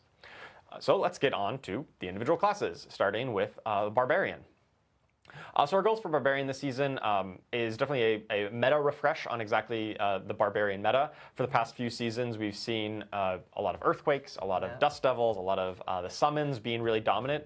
And those are cool, but a lot of the Barbarian's core fantasy is around hitting people with weapons. And so we decided, okay, we need to do some nerfs to Earthquakes and some of those other effects that aren't quite as physical, hitting with weapons, and buff up things like Whirlwind and Hammer of the Ancients that are a lot more core to Barbarian's base fantasy. Absolutely. With that in mind, we also got the new unique item, the Hooves of the Mountain God. Let's take a look at that here. This is the new unique boots item that is going to allow your basic skills, which I just talked about, to cleave. So once you hit maximum fury, you're going to start rapidly draining that fury. And while you're in kind of this draining state, your basic skills are going to cleave and do massively increased damage. And luckily, you're spamming out your basic skills. That is going to restore your fury and is allow you to keep in this state as long as you stay in combat and stay fighting enemies. Yeah, and what I really love about this specific unique is that typically you try to solve your resource in a build, but with this, you try to stack as much of it as possible, so you can stay in the mountain god state or whatever you want to call it as long as possible. Yeah, and you got to stay in combat. You got to stay hitting people with your basic skills to keep it going. It's really quite powerful, and I think it'll really enable some of those basic skill builds that we were talking about, especially with the updated Pain Gorgeous gauntlets. Yes. We've got a clip of this in action. Barb walks up to a big old pack of skeletons, hits them with bash. Good old bash skill cleaving through the hordes and throwing them against the side of the canyon here. Yes. These boots are pretty amazing. I'll give them credit where credit's due. They're pretty amazing. That pretty much makes all the Barbarian basic skills viable. You can pretty much make any basic skill build with these boots. Can I hear any frenzy enjoyers? Yeah, indeed. All right, let's move on to Druid here. So the Druid updates this season were mainly focused around Pulverize as a kind of a main skill that we wanted to look at. I'll get more into that as we talk about the Rotting Lightbringer in a moment, the new unique that talks with Pulverize. But ever since the PTR, I like we also basic realized builds, it's still Blue. You better underperforming shush. baseline, so we've done some buffs to Pulverize just its raw damage output, as well as refactored some of the upgrades on it just to move around that to better work with the build with Rotting Lightbringer. But it wasn't just that. We also did a variety of other buffs on Druid. We know that Druid has historically, for the past handful Why do you of need a seasons, dumper been on a basic probably skill the worst build? class in the game, certainly in terms of like representation, how many people are playing it, how late into the end game, how strong they're getting. It's definitely fallen behind the pack. Yes. And so with that in mind, we've done buffs to a wide variety of the Druid builds. I can't just say any particular buff. It's a handful of legendaries and uniques and skills. They got buffed up just to bring the whole class up a little bit. So let's take a look at that Rotting Lightbringer, that new unique. We did see this on the PTR, but it has been rather substantially reworked since then. We heard a lot of feedback that it wasn't quite as usable, it wasn't as good as it could be. So the new version of Rotting Lightbringer says that if no puddle is around you, then Pulverize is going to form a puddle of poison that guarantees its own overpower and deals a massive amount of its normal damage as poisoning over time. Yeah, this is really excellent because you can just go around and just make a bunch. Yes, it is no longer tied. It used to have like a 10-second cooldown, which felt really bad, where you would try to Pulverize and you're like, oh, the cooldown's not up, and then you move to the next pack and it doesn't work. It was very, it didn't work as well as you had hoped. Yeah. So with this new update, it should definitely work quite a bit better. And every time you do Pulverize, all of the puddles around you are going to splash some of their damage, because what's better than splashing poison all around? Let's take a look at this new version of Rotting Lightbringer in action. So you run up, you form a puddle, you move off to the side, you make a second puddle, you can form more than just two, and every time that you Pulverize, all of your existing puddles are going to do that little splash of AoE around them and pulse some more damage. Yeah, so when you're in a room with I don't like a skills ton like of this. monsters, They had some or of those like in a Path of strong room, Exile for too. example, Yeah. you can just go around and make a bunch, and have some fun in this. There's some skill in Path of Exile 2 that was exactly like this, and I played around with it, and I couldn't stand it. Like, it wouldn't let you use another puddle unless you, like, moved away from the original location, and you had to be far enough away, otherwise it wouldn't count. And then you'd go and slap down another puddle in another location, and then you couldn't slap down one there either. You had to move to a new location, and it just kept you always moving to new locations. It was annoying. We're definitely falling behind the rest of the pack on Necromancer and compared to other classes in the game. So we've done a handful of buffs to those builds since the PTR to bring them up and really help to make them a bit more competitive. Two of the outliers on Necromancer from last season were Soul Rift and Bloodwave, two of their ultimate skills that just were, Soul Rift in particular just did way too much. Bloodwave, nerfed. Soul Rift, nerfed. Obviously it dealt This is damage, the nerf hammer. but then it gave you a barrier, That's what this it gave you is. resource, This is the it nerf, gave you the nerf flanged mace. Damage increased all of your other damage output, refilled your potions, and feared enemies. So that's a lot of things for one skill to do. And y'all the one that designed it that way. But that was kind of one thing too many. Yeah. So on this season, we've removed the barrier generation from Soul Rift, and so if you want to get really tanky as a Necromancer, you're going to have to look for some alternate sources to make yourself a little tankier, alternate barrier sources as well. Yeah, we want to give you all the tools you need to solve your problems, but we don't want you to solve all your problems. We can't believe that this skill does everything. It's literally a Swiss Army knife. It cooks your food, it sucks your wiener, it does everything in the frickin' world. We can't believe it. You're the ones that literally designed the skill, morons. Did a ton of damage. Its damage output was exceptionally high. Yes. I think part of that was due to the overpower being so overpowered, and so some of the nerfs there would probably bring that down to size. So we expect Bloodwave to hopefully not be the absolute dominant way of playing Necromancer, and we hope that some of those other builds like Golem, Bone, and Shadow have a few other ways of playing. Bloodwave nerfed, We've Soul also got Rift the new nerfed. unique, the Hand of Naz. This is a pretty cool new way of playing the class, specifically Minion Necromancer. Let's take a look. So the Hand of Naz gives you more skeleton mages. So if you go all in on your mages, you sacrifice your warriors, you sacrifice your golems, you can now summon additional mages for each minion that you sacrificed. So you can have far more mages than before. I played around with this and it was okay. I didn't think it was going to be very good. It was a lot better than I thought, but it was okay. It wasn't like amazing. And level up. Yeah, So let's go. they attack 25 times, then they get to level up to a skeleton Archmage. And when they're in the Archmage form, they are harder to kill. They're going to teleport around to safety if they get attacked, and their attacks are going to occasionally shatter and deal bonus damage to the target and nearby enemies. We can take a look at this in action. You know, you've got your big old back line of a ton of mages. You won't have your skeleton warriors. You won't have your golem if you really want to maximize your mages. So that really puts you, the Necromancer, as kind of being the front line for your army of minions. Kind of turns the traditional minion Necro on its head a bit, whereas your minions are often the front line for you. And then you pump out the damage. In this kind of build, you're going to be the front lines trying to keep the enemies off your mages while they pump out the DPS from the back line. Yeah, really, this makes it so you have a college of mages, one could say. And mages aren't the greatest at tanking, so, you know, you got to figure that out yourself. All right, we've got the Rogue up next. So the Rogue, we did some updates to Death Trap and Shadow Clone in this season. So much like Necromancer, where they had a couple of ultimate skills that were really dominant in the meta, specifically Death Trap and Shadow Clone on the Rogue. Death Trap was kind of like Soul Rift in a lot of ways, where it did a little bit too much of everything, did pull in, did damage, other damage increases. And the big problem with that from a balance standpoint was that it was very easy to be able to just hold down the Death Trap button and spam cast it. Yeah. That was due to a number of effects interacting to give you cooldown reduction on it and reset its cooldown, including whenever you overpowered or killed an enemy with it. It would help tick off some of that cooldown reduction. We've removed that functionality, so it's a little bit harder to get to that full zero cooldown Death Trap. If you are still really building your character out, you'll still be able to get there. It'll just be a little bit harder of a journey, similar to the philosophy on Soul Rift. We want you to be able to solve these problems, but it was a little too easy to do it on Death Trap and really short-circuited the progression cycle of building up your character and So we nerfed feeling it. that growth and that Nerfed. strength. Shadow Clone was doing a ton of damage, much like Bloodwave, and it kind of went a little bit against the fantasy of, you know, your Shadow Clone should be augmenting your strength, and it should be kind of mirroring your damage output.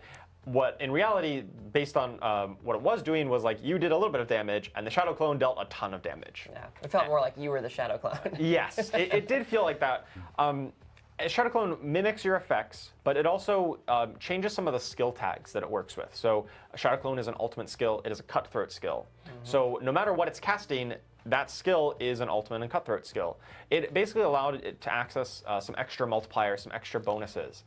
Baseline, there is a kind of damage penalty on the Shadow Clone, and we've kind of increased that so it doesn't deal quite as much percentage damage, but is still a good modifier to your damage output.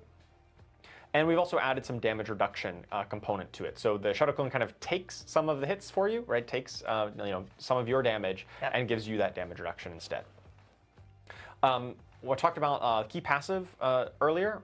Victimize is a key passive on Rogue that while we have reworked, it was one of those ones that was either like super weak or super strong, depending on the precise tuning.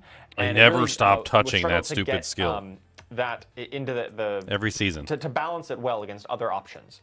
And so we've done a rework here where it's damaging vulnerable enemies. Every it's going to cause them to fingers all over it every damage. season. But then you also deal multiplicative increased damage to those targets after you burst. You trigger that victimize effect on them. And we think this will get it to a much healthier state where it's like more consistently useful rather than all or nothing. And the new unique for Rogue this season is the Death Mask of Nirmatrek. And this one I couldn't understand that works unique. with your flurry builds. I couldn't understand that unique at all. I guess I just never have played flurry builds. So the Death Mask, you can now overexert yourself while casting flurry. And what does that mean? That is a new term to Diablo 4. It means that if you don't have enough energy, you're going to spend life instead to cast your flurry. And when you do spend life to cast Flurry, it's going to increase its damage and your attack speed rather substantially for a period of time. So you do get to go real fast, attack real quick, but be warned, the faster you attack without any energy, the more life you're spending, the closer to death you're going to get. Sounds like a fun one for a hardcore. reason. Right, we've got a clip of this in action. So you are running through, you are dashing to enemies around, and casting Flurry super fast, even when you are out of energy. And now your life total is going to start draining the more flurries you cast. I never get tired of this clip. It's perfect. It's so ludicrous. It is a great clip. Really embodies that like fast, stabby, frantic style that rogues are known for. Dashing through the monsters in a one-horse open flurry. Turns your build crafting options on its head. Sucking up my HP and making it go by. But you don't necessarily want that here, right? You want to be on low resource so that you can trigger the spending life. Because this effect basically does nothing if you're not spending life. And for all those hardcore players out there, be very warned that this one, it won't actually kill you, but it can bring you down to about 8% life, at which point pretty much anything else will kill you. It will certainly help you die, that's for sure. Aizen, you were talking about running this on hardcore for next season, right? I was. I might be a little crazy. All right, let's move on to the Sorceress. So the Sorceress, we've got updates here to Lightning Spear was one of the big ones.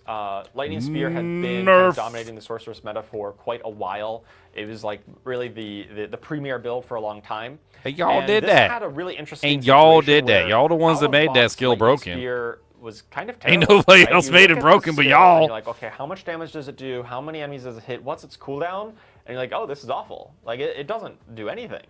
And then you get Splintering Energy, the legendary aspect, and suddenly it goes from nothing to best skill in the game. Yeah, and we don't want skills out of the box to feel useless. We want them to feel powerful and good. And we also don't want aspects to have to carry that much weight on their shoulders. It's not good for either the base skill or the aspect. So in this season, we've buffed up the base values of Lightning Spear rather substantially. I think it was like 4 or 5 times increased damage. But we've looked at the Splintering Energy legendary and brought that down rather substantially. To be clear here, our goal is still that Lightning Spear, we do not want it to be the best way of playing Sorceress. It has had its time in the sun for a few seasons now. It's really been, I think it's time for some other options to rise up and be like some of the stronger builds on Sorceress. We still want it to be a viable way to play. We don't want to completely kill it to nothing, but it shouldn't be the absolute dominant or strongest way to play here Sorceress moving forward. To that point, we've updated Icefall and Firestarter. Icefall is a legendary Paragon node that works with your Frost skills. Those cold skills are going to do quite a bit more damage with this. So just some numerical buffs there. And the Firestarter, that's a legendary aspect that works with your flame skills. You know, the other 2 builds outside of Lightning on Sorceress. Firestarter previously just did kind of a chunk of moderate fire damage, but wasn't anything special. Now it also gives you multiplicative fire damage, which is really good if you are picking, say, the Fire Infusion Catalyst for your Herodric Spellcraft. Oh, true. Or some crazy new unique that might be making its way into. Yeah, a crazy unique like the Ophidian Iris. Oh, whoa. Let's take a look at the Ophidian Iris. This is the new unique amulet that works with your Hydra skill. It makes Hydra into a core skill, and it's always going to summon a 3-headed Hydra, and those... The really odd thing about this unique item is it's not even needed. Like Leon was saying, he did a Hydra build like the previous season, and it worked just fine. And like he was playing with the amulet, and he basically said that like, yeah, it's good, but it also just makes the entire build more boring. And it's not necessarily any better than like the previous season where you had like 1,000 heads. Like it's pretty much identical to the previous season, just more boring. Or more burning damage focus. Yeah. And previously the affixes on the Ophidian Iris really tried to force you into the critical strike version of the build. And we've updated them here, so we removed that critical strike chance and added attack speed, which is good for both. And changed the ranks of the passive over to Primordial Binding, which is once again good for both, rather than giving you the critical strike pyromancy effect. Just being a bit more generic and allow you to play it whichever way you like and kind of equally support it. Let's take a look at this clip of the before and after in this terms of size. So on the left, you got your little piddly normal-sized Hydra. If you build up a whole bunch of bonus Hydra heads, you get the big boy Hydras on the right, whose attacks explode on impact. Obviously, they deal a ton more damage. They kill the enemies much faster.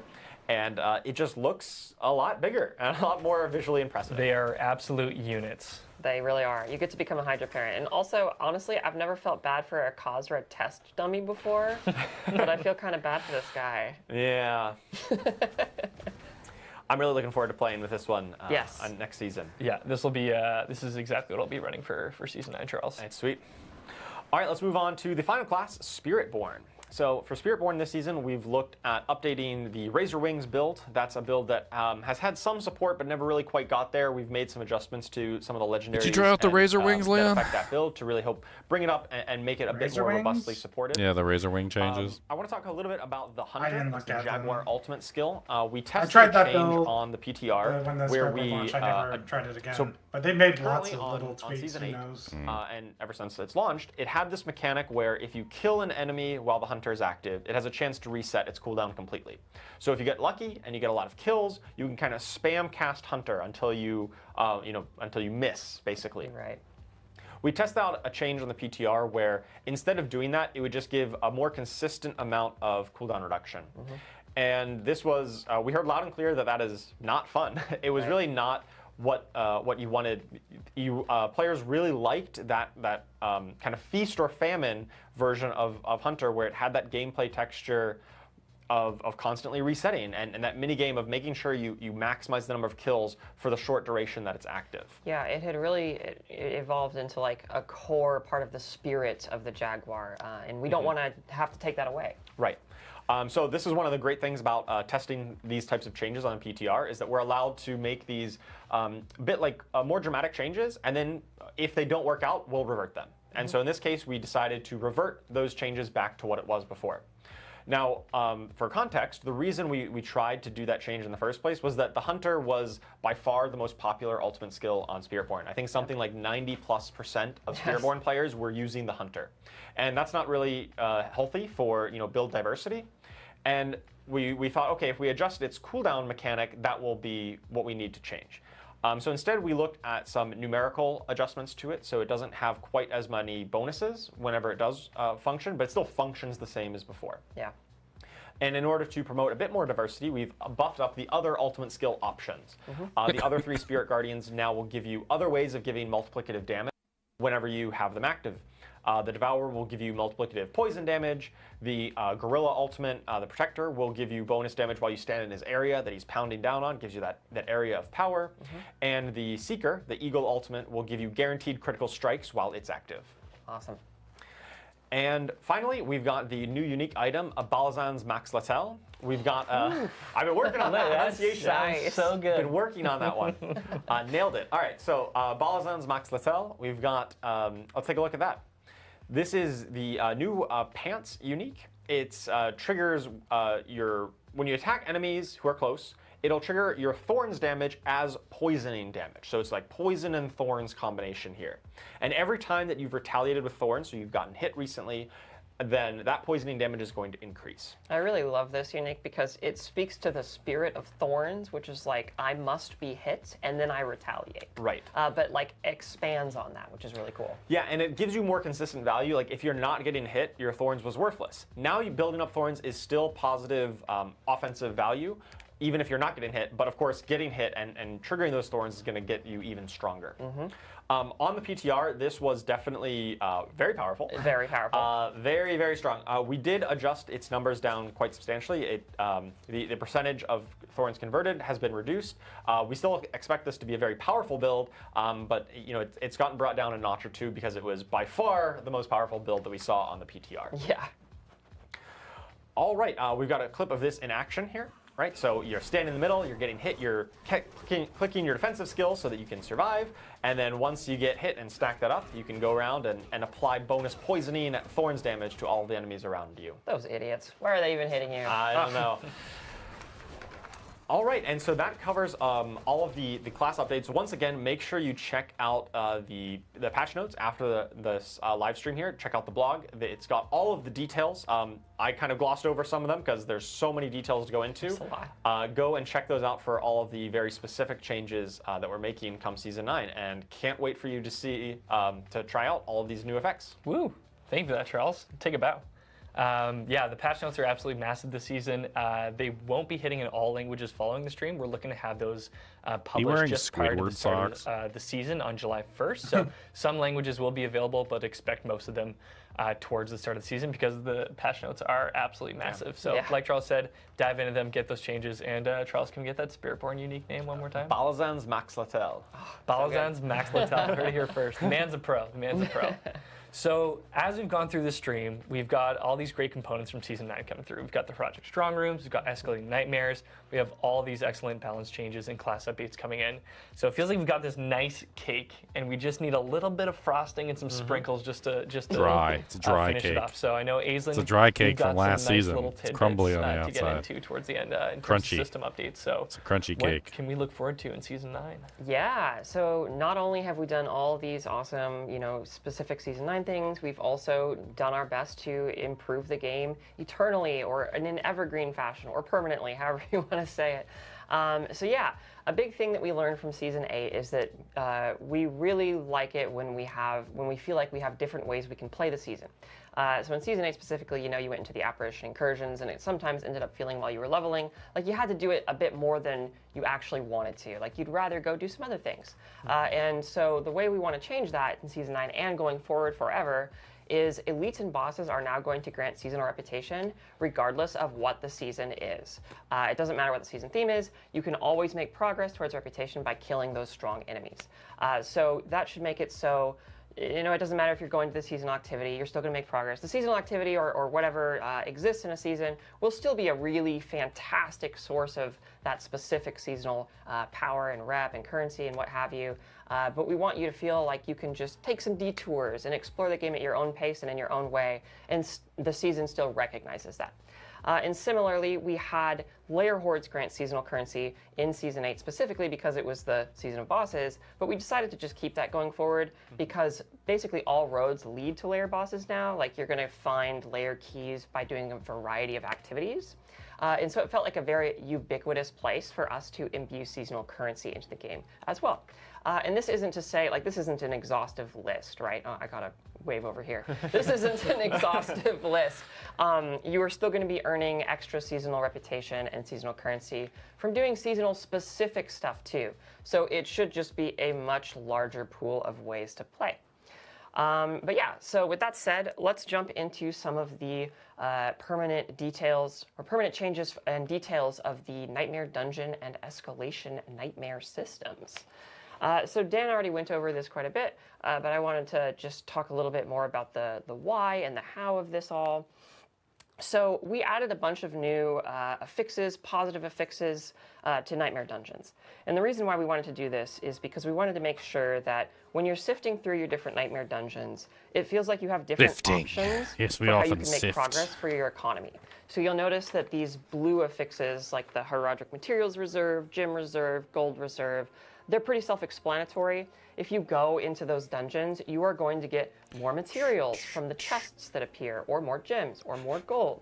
And there's quite a few of these different positive affixes. And the big impetus behind this is we really wanted you to be able to sift through your Nightmare Dungeons, find the gap in what you're currently looking for. Like, for example, if you want to craft a Herodric Jewel and you need gem fragments, go find the Herodric Gem Reserve Nightmare Dungeons and run a bunch of them. And so hopefully this is like a tool that you guys can utilize and really patch up those problems. And secondarily, we also know that if players are going to be going into Nightmare Dungeons much more frequently going forward, that there should probably be a lot of replayability and variety in the negative affix experience too, so it kind of feels a little different and cool. So we really took our time. We kind of rebranded, rethemed a bunch of the affixes. We added a bunch of new ones, like Dark Omen is specifically an entirely new one. So be careful going into one of those dungeons. And we also added many more of the potential elite affix, the elite affixes that can appear on Nightmare Dungeons, like for example, Waller, Vampiric is another one. And this is all just, again, to make Nightmare Dungeons feel like there's more variety as you're playing through all of them. Awesome. So yeah, I think we can go forward here and check out what a actual Herodric Reserve looks like. Just as a PSA, so if you go in and you're chomping through a Nightmare Dungeon, that's what a Herodric Reserve will look like. So there will be a bunch of those throughout a Nightmare Dungeon. Make sure to open all those to get your nifty new positive affix rewards. And then on top of that, of course, we have the new permanent addition, the Escalating Sigils, which are just Nightmare Dungeons, but even punchier. So as Dan was saying, we made it so you're getting even more rewards from these things as you're escalating. They're going to raise in difficulty as you go through each escalation, which I would like to point out does mean that you can surpass Torment 4 with these now, which can get very terrifying. And there's also unique affixes that can only appear on Escalating Sigils. And here we have the actual Astaroth affix, or rather the Astaroth list of affixes that we're going to be dealing with when we fight Astaroth. So Dan kind of alluded to this, but we can see that one of the negative affixes here is Meteor Storm. That's an Astaroth-specific affix, and that actually changes the way the Astaroth fight works. And there are quite a few of these. So every time you go in and fight Astaroth, it's going to feel a little different. There's going to be different challenges you have to face. And there's also going to be a lot of really fantastic rewards that he drops too. Like, for example, the Riches of Keys gives you, I think, like Infernal Compasses and Undercity Tributes. And Lord Zier's Offering gives you quite a few keys to go and fight Lord Zier. And, it's all modular, it's all randomized, and it's a lot. It's a lot of rewards, which is great. But it's a lot harder too, which is also fun. But yeah, so that's the overall on these Nightmare Dungeon and Escalating Sigil things. And I just want to say, as one last thing, like I mentioned before, this is something that we want to continuously improve upon because it is such a major new thing. And like, we knew that Nightmare Dungeons needed some love, and we're really happy we got the opportunity to do that here. And we want to continue to foster and cultivate the system going forward. So please, any more feedback you have, shoot it our way. Can you please All right, remove and with all Aislinn that from said, the campfire let's move on to chats? some She's so more, boring that I'm literally general, falling asleep during the quality of life campfire updates chats. to the game as a whole. So first of all, here we have the legendary item drop updates. So typically in Diablo 4, what we've done is when you go up in Torment tiers, you find more items, but we've decided to make it so you also find a higher quality of items when you go up in Torment tiers as well. This means that as you go from Torment 1 to 2 to 3 to 4, you are going to find more ancestral items and thus also more greater affixes. We wanted to do this because we were finding that people on higher Torment tiers, The way she said as affixes was characters were offensive. getting to 2 She and was 3, like, etc. "Affixes!" The loot wasn't Like, quite what the hell? keeping up with the state their character was in and what they expected to It's like she receive. fired off a gun while So she we're was trying like this saying the out, words. She's like, and, yes, let us know what you I'll think. fix this. And I just wanted to do a quick call out that The hell this was also that? applies to lair bosses. Like, it applies to everything, but I wanted to specifically call out that it applies to lair bosses. Did which she is great sneeze? Because now we're going to be finding more ancestral versions of lair boss unique items too. All right. Let's move on to the resource economy. There's quite a few of these here. So first of all, we saw that people were not finding as many legendary runes as they would like. It felt too sluggish to get through that journey. So we've kind of done quite a few changes to that overall. Now the Tribute of Harmony, which is specifically the tribute that grants quite a few runes, will grant even more and a higher quality of runes. All Undercity tributes, not just the Tribute of Harmony, will also grant runes. So if you're finding yourself light on runes, going to Undercity is typically a really good place. And then finally, we also increased the quality chance, the chance for legendary runes to drop from fighting lair bosses and their lair boss horde too. So just kind of all throughout the game, that's just a bit better. We've made quite a few improvements to Whisper caches. So like the gold cache is much more lucrative. The material cache is more lucrative. The gem caches are more lucrative. A lot of ancillary stuff just feels better and are better choices than they used to be. We want to make sure that when you're actually looking at the potential Whisper caches, that each of them feels like it would actually make a difference. And so that's the big impetus there. We have made our jewelers across Sanctuary adopt more business-friendly practices. Their cash is no longer quite as ludicrously expensive, and it also drops significantly more rings and amulets. So they're a little bit nicer now. And then Infernal Hordes also is going to be dropping more gems. And then finally, something we wanted to add here is there's going to be increased drop rate for Scrolls of Escape, specifically in Hardcore. We found that you weren't getting quite as many as we would like you to in that mode. And so we want to make sure that you have just enough to go and test yourself against those really challenging lair boss fights when you feel like your build is ready. All right, and let's dive into into our next slide here. So this is just to go over basically, this is a lot of information. So let's just talk briefly about what is permanent and what is exclusive to Season 9, just kind of as a recap. So permanent to both the Eternal and Seasonal realms, now and forever, we have the Nightmare Dungeon updates. So you are going to be finding Herodric strong rooms on both the Eternal and the Seasonal realms. You're going to be able to go into escalating nightmares in both. You're going to find all these new Nightmare Dungeon affixes and escalating nightmare affixes permanently in the game. And of course, all the new uniques for each class are permanent. And then exclusive to Season 9 is the quest line exploring the sins of the Herodrum. The Herodric spellcraft, the catalysts and the infusions and the arcana, the Herodric jewels, and then, of course, the seasonal reputation board and the rewards from that are exclusive to Season 9. All right, so that about wraps it up for the Evergreen updates here for Season 9. And just to kind of touch on the PTR and the learnings and kind of our thoughts and our culture on PTR. So we already kind of went over the systems updates that were changed since PTR. I'll go over them again very briefly. So lair bosses now have an increased chance to drop legendary runes. There's a increased drop rate to Scrolls of Escape in Hardcore, and there was the massive pass on all things Nightmare Dungeon to improve the tuning and make affixes meter and stuff like that. But I just wanted to take a moment to say that the PTR for us as a team is just amazing. We really cannot stress this enough. Like, when the PTR goes live and you guys start talking about the game, the air in the office is electrifying. We're all so excited to see what you guys have to say, and we're just, we're running around, we're talking to each other, we're like, oh, like, this is, did you see this? Like, maybe we should change this, or, et cetera, et cetera. And it's just great. It's great for the vibes. It's great for the game. And just a heartfelt thank you from us to you for helping us make Diablo as good as it can possibly be. Yeah, we absolutely love reading all the feedback, watching videos that people post, or posting online on social media or other places for feedback on our forums. It's really amazing to see players like trying out the new stuff and giving feedback on what's working, what's not. And then we really do listen and adjust based on that. We try to find the best ways of delivering a really high quality experience every season. And the PTR is really instrumental for us to be able to do that. It absolutely is. And like, this season was wild for PTR updates. We made so many changes, and it was just super helpful to hear everything you guys had to say.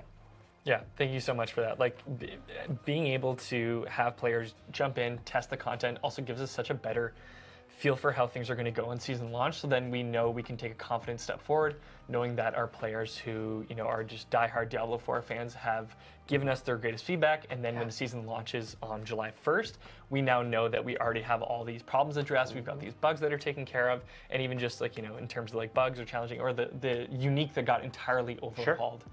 We now have that chance to make those changes ahead of time. So yeah, from the bottom of our hearts, thank you so much for jumping in and testing and giving us all your feedback, because we appreciate it and it does make this game a whole lot better. So thank you for that. And that brings us closer to the end of our show. We've got some excellent Q&A lined up for you. So we're going to bring Dan back from Albany, and we do have a few questions lined up. The first thing that we do want to ask our devs here is, for the Herodric Spellcraft, are those powers account bound?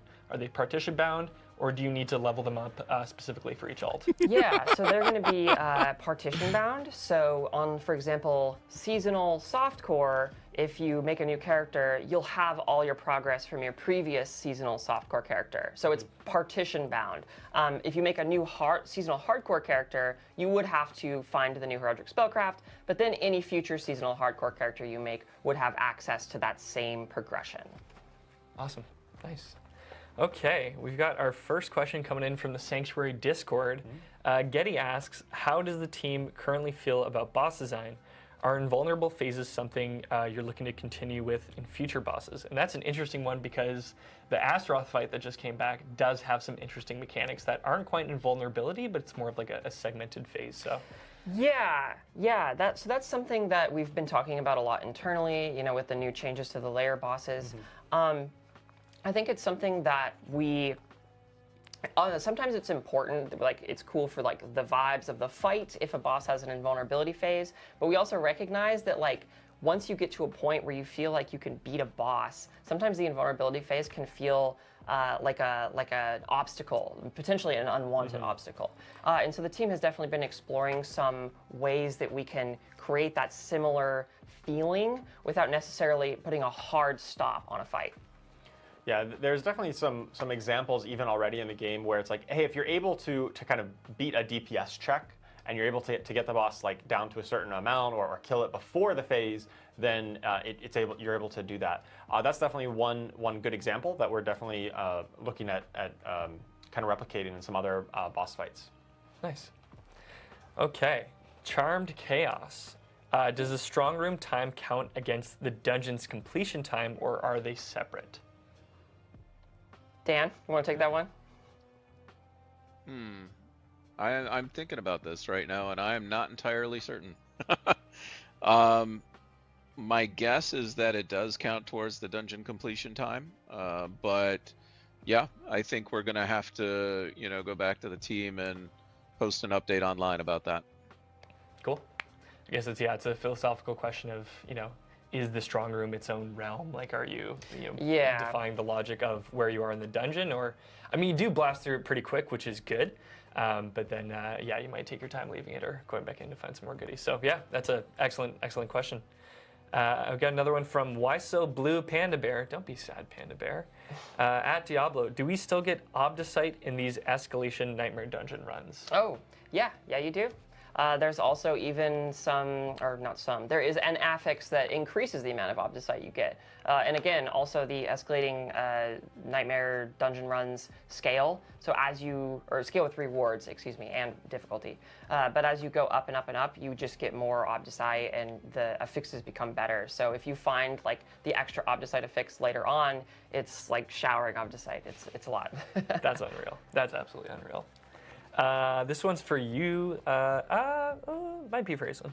The Bird King. Has anything been confirmed about GA or general greater affix rates going up at higher torment tiers?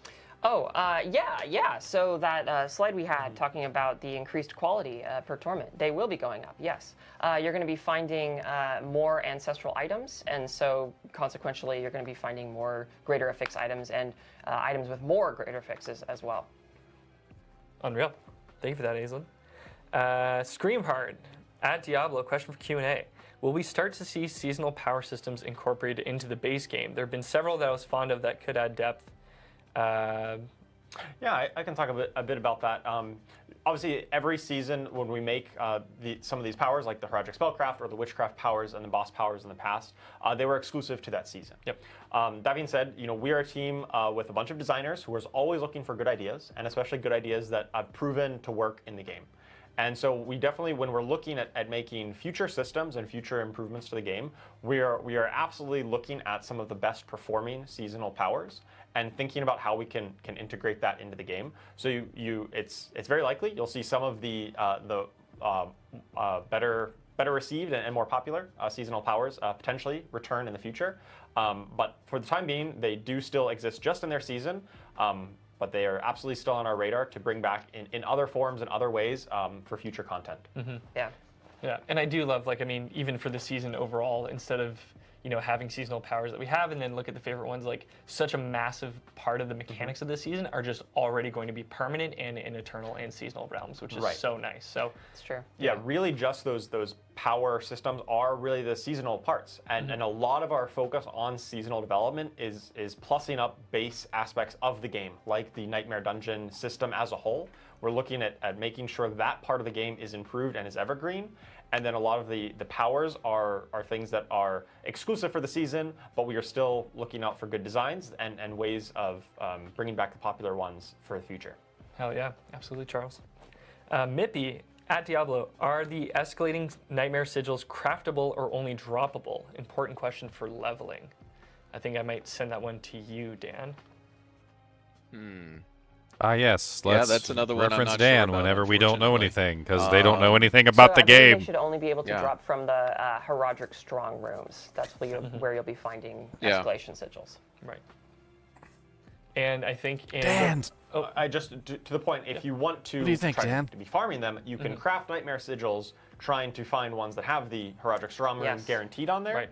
And then Dan's run the like, ones with I don't strong know. room. So it's a little bit. Nobody You knows can't the maybe answer to the craft them question. directly, but you can craft ways of farming them. You can definitely go out of your way to find Herodric Strong Rooms, which then brings you to Escalation Nightmares. Yeah, and if you're looking for those pre-torment Nightmare Escalation Sigils, you're going to be getting that from the Seasonal Reputation track. So before you are pre-torment, if you want to play those and get used to them before you actually get to face off against Astaroth in Can't believe I post-torment got levels, moderated. you will be getting that from the Seasonal I didn't even say anything really all that crazy. Look out for those. I just said the campfires were boring Creeper. ever since they started removing all the people that How were did you come interesting. up with the names for new That was uniques? good Some of them enough are to get really moderated interesting, for? and some are hard to pronounce. I even complimented Are Dan. names coming from lore, Said he knew what he was or talking just, about. Did you find something cool that ended up fitting with the names? A lot of times they come from a lore. A lot of our uniques are handled by our wonderful narrative designers and quest designers who really have a firm grip on the lore and the world building of Sanctuary and all of the characters and factions within there. And so a lot of them do come from that. Some of them are a bit, maybe a bit more generic. I'd say like ones that maybe don't tie to a specific person, but a lot of them do, and that's handled by our wonderful narrative and quest designers. Yeah, I love that. Yeah, like Death Mask of near my truck. Near my truck, like, yeah. Yeah. Chat was picking up also on the phonetic of "It's near my truck." Oh, yeah, it's near my That truck. is how we. We've been saying Near that my a lot. truck, yes. leading up to this stream. Awesome. Okay. Oh, Draketh90. Will you consider allowing other boss fights to be customized with affixes like Astaroth? Sounds like a cool way to keep layered bosses dynamic and fresh. Oh, yeah. Yeah, we're really excited about the system with Astaroth where he's going to feel different each time you fight him. So that's definitely something that, we are always... You know what would make layer Replayability. bosses dynamic and fresh? Them actually being difficult and not having a bunch of one-shot mechanics and stupid things and like timers built in where you can't do damage to them because they're flying away like idiot monsters. That would make layer bosses really fresh if they could actually figure out the difficulty of the layer bosses and then, like stop adding in a bunch of like artificial timers because you can't make the difficulty of the bosses right. Like, they literally cannot make the bosses difficult, so instead what they do is they have, like, entire swaths of time, like 10 to 15 seconds, where the boss is just undamageable. And even if you did one-shot the boss just goes, ha ha ha, I will heal myself back to half HP, because you are not allowed to damage me below half HP, ha ha ha. With a little smiley face. Oh, interesting. Yeah, I mean, so obviously every season we are making a new unique for every class, and we really try to focus on in giving brand new ways of playing or ways to kind of revitalize existing builds. Like obviously golem builds exist, so it is absolutely valid that we could potentially see one in the future that allows you to have additional golems. I can't specifically promise that just yet, but we're working on making brand new cool stuff every season. Awesome. Sweet. Brand new cool Well, that takes stuff. us to the end of the Q&A. Thank you all for your incredible questions, and thank you to the community team for sourcing those. We really appreciate all the things that you want to know about the game. So yeah, and that brings us to the end of the stream. Keep in mind, we do have patch notes dropping following the stream, so check those out for any changes. And we did have the season overview blog launch this past Tuesday. So for all the needs, all the things you want to know, you'll find it there. But also, hopefully you've claimed your Sorcerer staff already. But if you want more Twitch drops, oh, actually, you know what? Before that, we sort of addressed this on the stream. Dan touched on it, but for Season 9, the pet that you'll be able to earn from the season journey, claim Iris if you haven't already, but this is Dante. So if all the keen-eyed viewers, you've probably seen Dante running around, begging for treats. This is what he'll do when you hit the pet emote. So here's Dante. He is a good boy, even though he does look pretty menacing. He'll definitely keep people off your lawn, that's for sure. But yeah, finishing Chapter 6 of the season journey will earn you Dante. And remember, you don't have to complete all of the tasks in Chapter 6. You just need to complete enough to hit the reward level. So yeah, be sure to go in and claim him. And if you haven't already, be sure to claim Iris for Season 8 Blyle's Return already. Here's our season overview. Take a screenshot of this. This is hosted in our blog. This gives you all the details you need for Season 9 Sins of the Herodric. Gives you a great overview look at that. So you can definitely check those out. And if you enjoyed the Twitch drops on this stream, launching with our season on July 1st all the way through July 19th, you can watch at least 3 hours of any eligible Diablo 4 content creator, and you can grab the Glensoul Arbalest crossbow for the Rogue. And if you want some more details on that, we've got a Twitch drops blog publishing after the show. But yeah, 3 hours with any eligible channel in the Diablo 4 directory, and you'll be able to grab that sweet, sweet crossbow skin. Yeah, so cool. Buckle up for that. And then we do have a very special delivery because also with July 1st is Charles Dunn's birthday. Oh, yeah. yes. So happy birthday to Charles thank you. Dunn. With the season start, we've got a very special cake presenter. Yes, my birthday is July 1st, so we're launching a whole Diablo season just for my birthday. Yes, so, it's all for Charles Dunn. Yeah. Adam getting ready for right at the end, and then Adam popped in. I was like, okay, now it's cake time. So there's Adam. Thank you so much. It wouldn't be a stream without a surprise Adam appearance.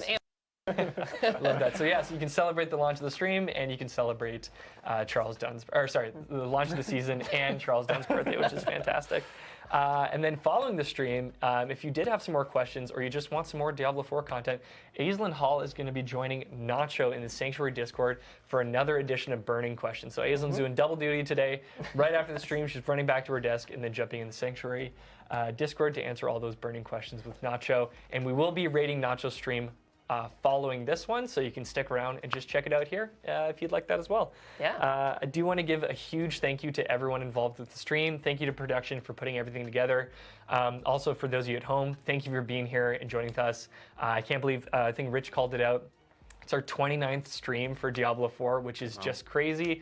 Dan sticks around 3 hours later on the East Coast, so Dan's been staying up late with us throughout this week. So you all don't get to see how busy Aislinn, Charles, 3:28 and p.m. they in the dedicate a lot East of time Coast. They're scheduled to be here, so we What's really late do about appreciate that? you being here, and thanks for tuning in. So yeah, July 1st, Season 9 Sins of the Herodric is launching. Check out those patch notes following the stream, and we'll see you all in Sanctuary.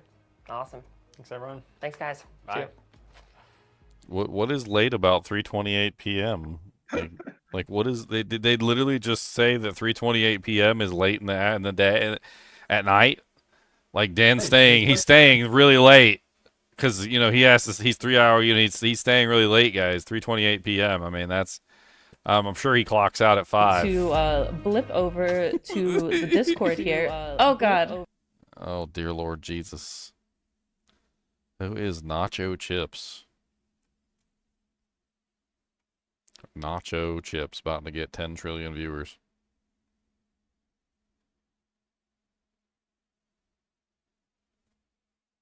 I forgot to ask a question. I was going to ask a question. Are they going to do anything for the 25th anniversary of Diablo 2, which is coming up in like a day? I'm pretty sure it's 1 day, if I remember correctly. So let's see. Diablo 2 release date was on June 29th. That's the wrong one. June 29th, 2000. So 2 days. I'm sorry, 2 days. So in 2 days, we have the 25th anniversary of Diablo 2. Are we doing anything for the 25th anniversary of Diablo 2? What are we doing? I don't know what we're doing. That's the question I wanted to ask. I wanted to ask if we were doing anything for the freaking 25th anniversary of Diablo 2. It's not like you get a 25th anniversary every day, every year. Only comes once every. That's a quarter century right there. In 2 days.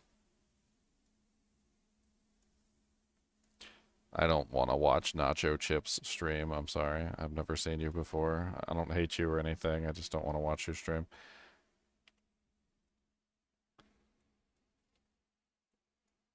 Womp.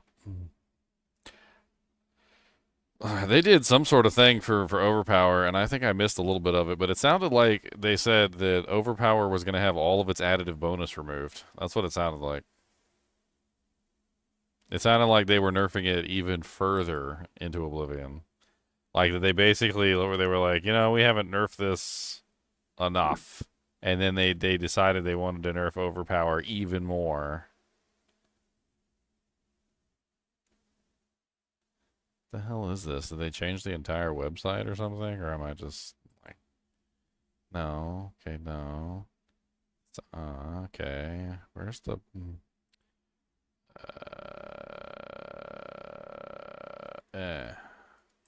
Okay, let's just do it the old-fashioned way. There we go.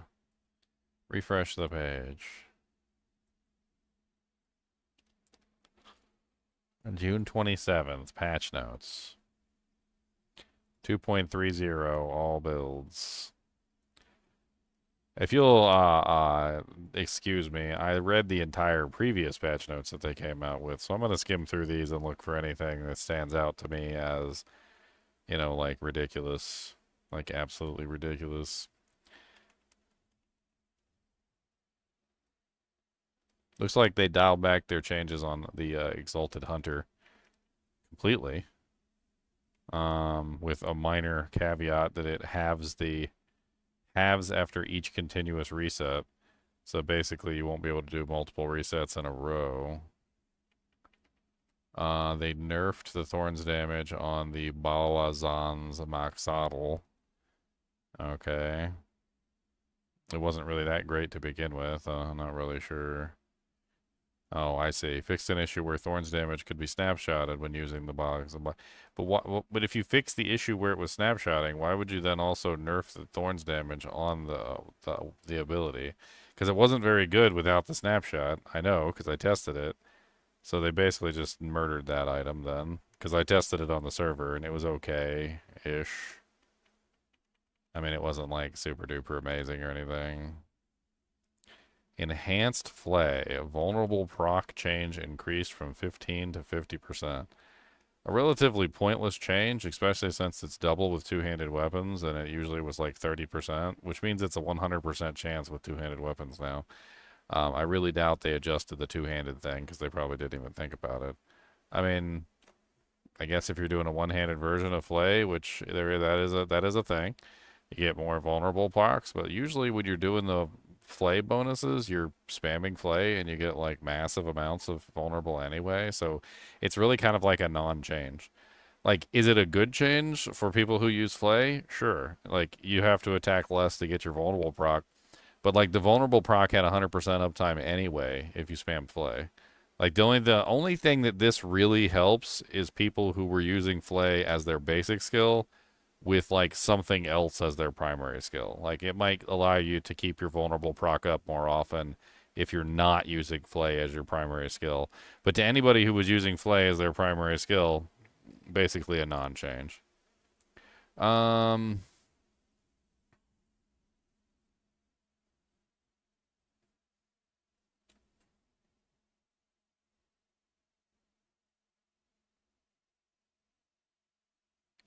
I don't see anything else here. I'm looking. Cleave radius was apparently increased on Hooves of the Mountain God. Okay. Ugly Bastard Helm multiplier reduced. That was in the previous patch too. Most of the stuff we already checked. Earthquake got nerfed. I mean, that was pretty much par for the course. I mean, I don't really feel like they changed a lot from the previous settings. There's a couple things here or there, but you gain 30% increased armor while Grizzly Rage is active. A Storm Strike change is interesting. Well, this is such a weird change.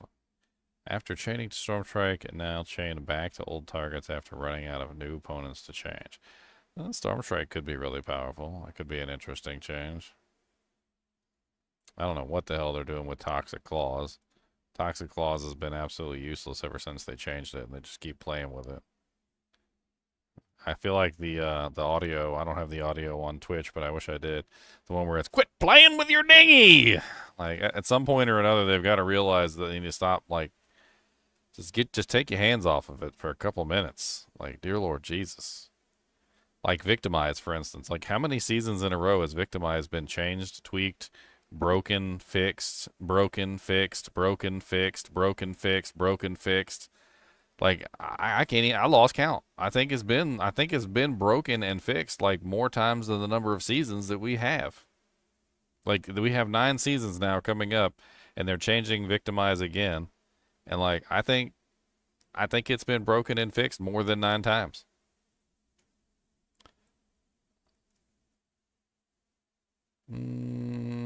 Earth Spike, the damage increase. I mean, it's now Earth Spike deals 57% increased damage and launches 2 rows of spikes in a line. Yeah. Okay. I don't remember that from the PTR. I'm pretty That sure doesn't- I tested it. I'm pretty sure I tested that, didn't I? Didn't I pull up my Trilogy Druid and test him out just for fun? No, that's new. That's a change. So that's a new change from the PTR. Yep. That seems rather powerful. I mean, I don't think that increases single target damage, but it definitely increases your AoE damage on the Earth Spike build. I got a whole build with Earth Spike. Works pretty well. Rotting Lightsaber, previously Noxious Spinebreaker. I mean, the changes that they made to the pulverized weapon, the one that's coming up for the new season, like, I've played this little game before, and I feel like I need to bring up paint to explain this to you guys. So that is not what I wanted to bring up. Just bring me up regular paint. Just the regular paint. Okay. All right, so to explain what the change that they made to this, basically how this works, and I've played around with this in various other games like Path of Exile 2. Imagine you make a puddle, okay? And this is the puddle, all right? And then let's make another circle which represents you, all right? So here you are right here. This is the druid. All right, you made yourself a puddle. Okay, now the problem with this is that as a ability, they've changed it so that essentially you can only have one puddle active within range of another puddle. Now, there might be some kind of overlap there. There was a little bit of overlap, but basically, if you use your ability again and you try and cast another puddle here, it will not work because you are still within the range of the original radius of the puddle. This means that to make another puddle, you have to exit the radius of the original puddle, putting yourself outside of the original puddle, at which point you can then create a new puddle outside of that puddle.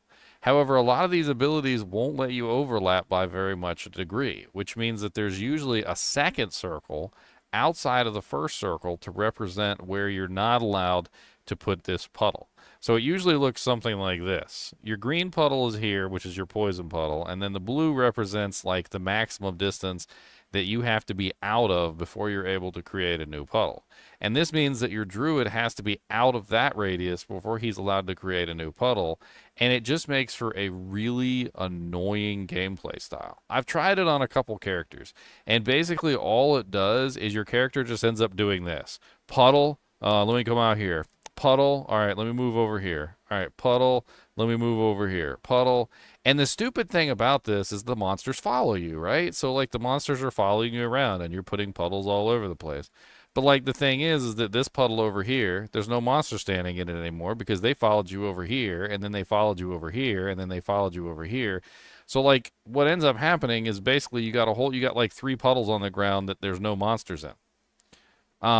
And I tried this on a couple different builds in Path of Exile. There's a couple skills that work like this. And they were not fun. They were never fun. Like, making your character, like, run around all over the place, like, essentially, where, like, this is the druid, and you have to, like constantly move to a new location to be able to drop a new puddle. Like, it's just really not a fun gameplay style. I mean, you guys might like it. I don't know. Some of you guys might even played Path of Exile, and you might know what I'm talking about with, like, the puddles that can't be dropped on top of other puddles, but if you move away, you can drop a puddle in a new location, and then, like, but, like, if you're too close to the puddle and, like, your left pinky toe is touching the original puddle, then, like, and you use the ability, then it just does nothing, and then you get no puddle because you were too close to the original puddle, so it's not going to drop it. It's a really weird gameplay style, and, like, it doesn't have the, like, fun factor because you spend so much time micromanaging, like, where you're standing, like, at any given moment to try and make sure your puddles are happening. And then lo and behold, you know, you accidentally are, like, overlapping by a tiny bit too much, use the ability, and then the puddle doesn't happen. I don't think people are going to like it. Just my personal opinion. Like, I think they're going to play it. They're going to try it for a little while. They're going to, like, not like the way that the puddle, like, aggregation works, where, like, each one of the puddles can only spawn if no other puddle is around you, and, like, and then, like, I don't know. It's weird. It doesn't function as well as you would think, and it's an artificial restriction to prevent you from being able to stack multiple puddles, obviously. And then at the same time, not only does it prevent you from stacking multiple puddles, but then you have to constantly be moving around the battlefield to new locations to drop another puddle. And it takes too much cognizance in the middle of a combat where you're trying to stay alive to like pay attention exactly to where you need to stand to drop another puddle. Like, it just doesn't work out as well as you would think. And moving on, I already said enough about that. Great Staff of the Crone got a huge damage buff, up to 200 to 350%, along with that Storm Strike increase. Because isn't the Great Staff of the Crone the one that has all the Storm Strike buffs on it now? Yep. So, like, that's a huge buff. Looks like Storm Strike might be just, like, back in action in Season 9 for the Druid. I haven't done a Great Staff of the Crone build in a while. I usually avoid it because I like doing the other basic builds, but that sounds absolutely insane. Let's see what else is in here. Cold Mage second upgrade. Cold Mage's now make enemies vulnerable for 4 seconds. Now Cold Mage's attacks make enemies vulnerable for 4 seconds and have 10% chance to instantly freeze for 2.5 seconds. I don't remember that. That's kind of powerful. That's kind of ridiculous, actually. Just a free freeze from all your Cold Mages. I'm looking for anything else that, like, stands out to me. I'm not really sure about the overpower builds. I think the overpower builds might be dead at this point. Like, if your build relies on overpower and needs overpower over everything else, it might be gone.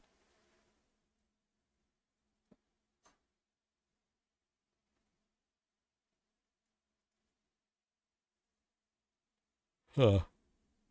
Looks like they did some changes to the Hands of Nas. The Hands of Nas were interesting. I didn't particularly hate them. Like, I actually, my first knee-jerk reaction on them was I didn't like them, and I thought they were going to be stupid.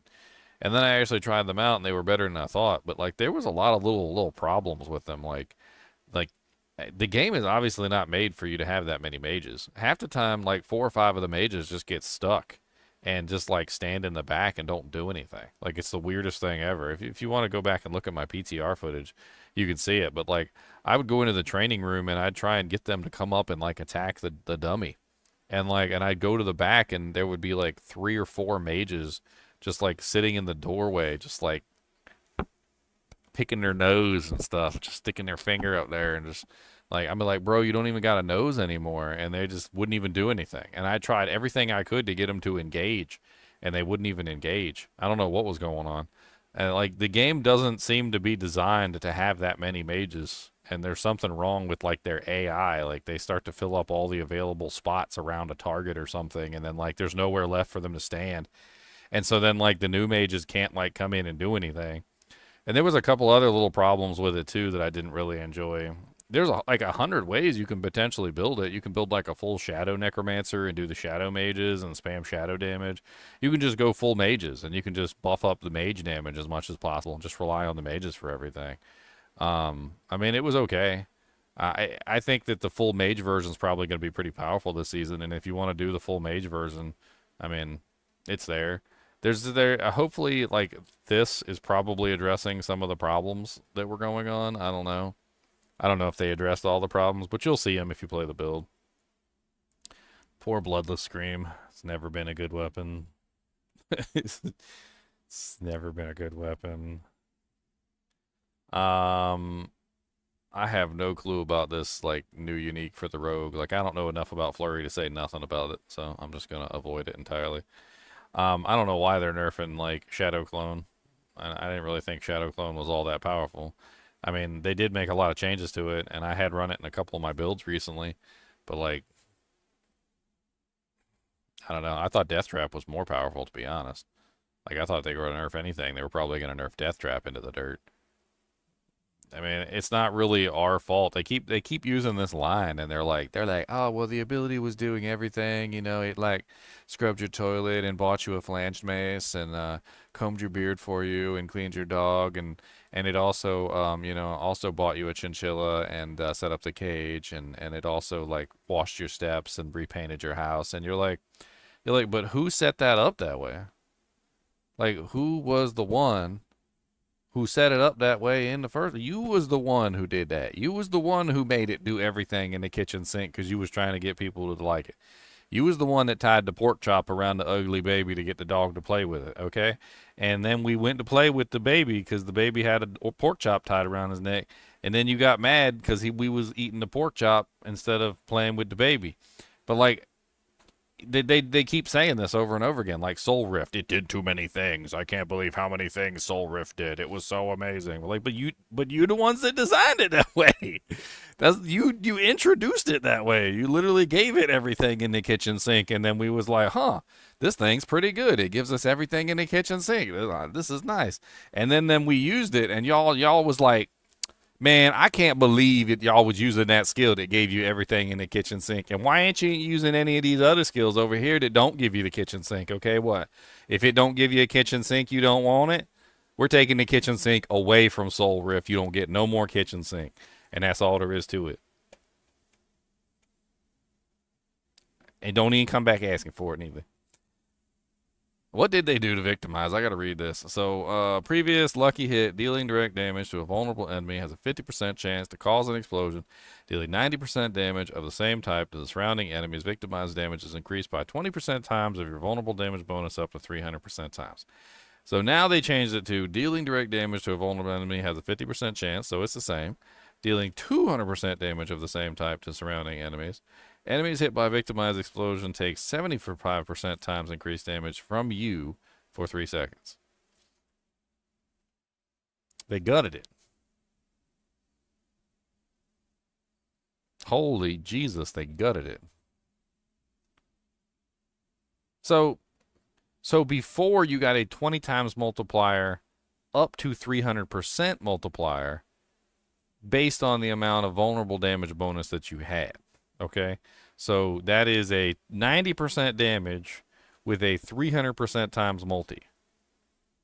Now it's a 200% damage base with a 75% multi. However, the 75% multi increases all of your other damage, but only for 3 seconds. And 3 seconds is awful, so you better be hitting that lucky hit proc a lot. Hopefully, if you're doing Victimize, you should be setting up for lucky hit damage anyway, so 3 seconds might be okay. But 3 seconds is like basically nothing. Like, in the grand scheme of things, it's basically nothing. And if you're not hitting that lucky hit proc on a regular basis, pop, pop, pop, pop, pop, pop, I mean, you're probably not going to get the damage multiplier. I mean, let's just run a silly number, right? So let's say, let's do a silly calculation here. I know it's not going to be exactly accurate, right? But let's go 90% damage. So let's pretend that we're doing 1,000 damage at 90%. And then, or you know what? Let's do 900 damage at 90% because that'll make it easier for us. And then we're gonna get a total of 320% just to make this easy, which brings us up to 3,780. All right. Then we take our 200%, which since we're at 900, so that means that instead of 900, we're gonna be at 2,000, right? And we're gonna get a plus 75% at 2,000. Which means that we dropped in damage by 700. What was that? 5, 6, 7. So 280. And then we get a little bit more damage on the other side. But like because of the way that multipliers work and how they constantly like multiply against each other, my understanding of this is that 300% multiplier loss, or rather 320% multiplier loss, is probably going to make Victimize do basically no damage anymore. It's really just because you have the multipliers like multiplying against each other, and that's where things gets kind of crazy. So they drop the multiplier to a tiny amount, which means you're not going to have this multiplier going up against another multiplier and causing the damage to balloon outward, which is usually how you get all your damage anyway. It's by getting 2 multipliers or 3 or 4 multipliers to interact with each other in a very odd way, which causes like massive damage increase, right? So this is just going to be a little baby multiplier, and it's going to do very much nothing. The base damage got increased, which is nice, and you still get a multiplier versus all your attacks, but I don't know if this is going to be a pick for anybody on the road this season. We'll see. Looks like they messed around with alchemical admixture too. I don't know what the hell they did here. Increases the damage potency of your imbuement skills by 40% for 5 seconds. Potency is further increased by 40% of the total amount of your bonus. Dealing 2 different damage types of non-physical damage increases the potency of your imbuement skills by 100% and non-physical damage by 50% times for 8 seconds. So they took away the multiplier entirely? It used to be a multiplier based on the total bonus amount of your poison, shadow, and cold, or rather, not even a multiplier. It was like an additive bonus of like all of your poison, shadow, and cold damage. It doesn't say it's based on that anymore. So it's basically a cap. It's like what they did to Sorcs. They changed cold clip. That was the one that made your basic skills always cold imbued. 20 to 40%, so they increase the damage. Your basic skills are always cold imbued at 50% potency. And gain this damage bonus against bosses. Damage now properly scales with ancestral versions. Eyes in the Dark. Man, this is like the ugly kid that nobody wanted to play with. I can't believe what they did to Eyes in the Dark. Eyes in the Dark was a pair of pants that had been and continued to be one of the worst uniques in the game that people would not even pick up and look at, let alone even think about wearing. And it finally became useful for the first time in like 8 seasons. And dude, they just hit that thing with a flanged mace. That's what they did. They just smacked the crap out of it. Poor Eyes in the Dark. It's going to go right back into obscurity. I think I remember when I saw the original change, I was like, why don't they just remove it at this point? I was like, because if it finally became useful, like after all these time, and they don't like the fact that it's useful after all this time, like why not just remove it from the game at this point? Just delete it. Hit the delete key. Chop the finger off. Chop the finger off. Hydra heads now attack immediately upon spawn unless the Hydra has been cast multiple times rapidly in succession.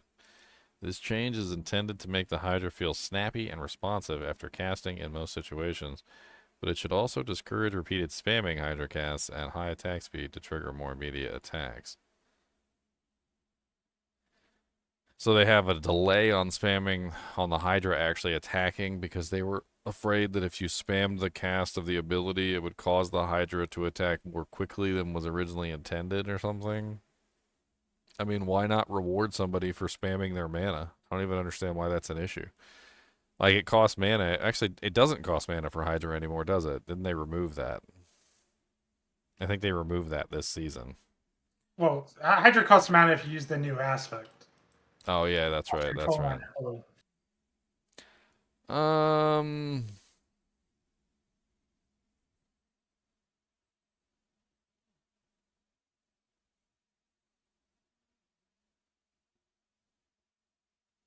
They nerfed it, buffed it, they nerfed it. So they nerfed the Serpentine aspect, which increases the damage of the Hydra. They nerfed it from 2.5 to 1.5%.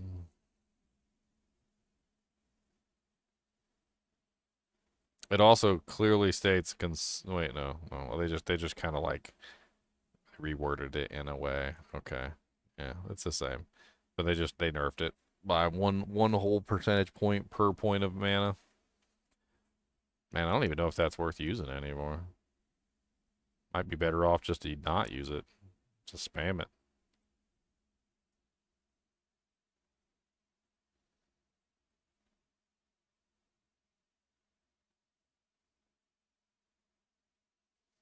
The Herodric Jewels.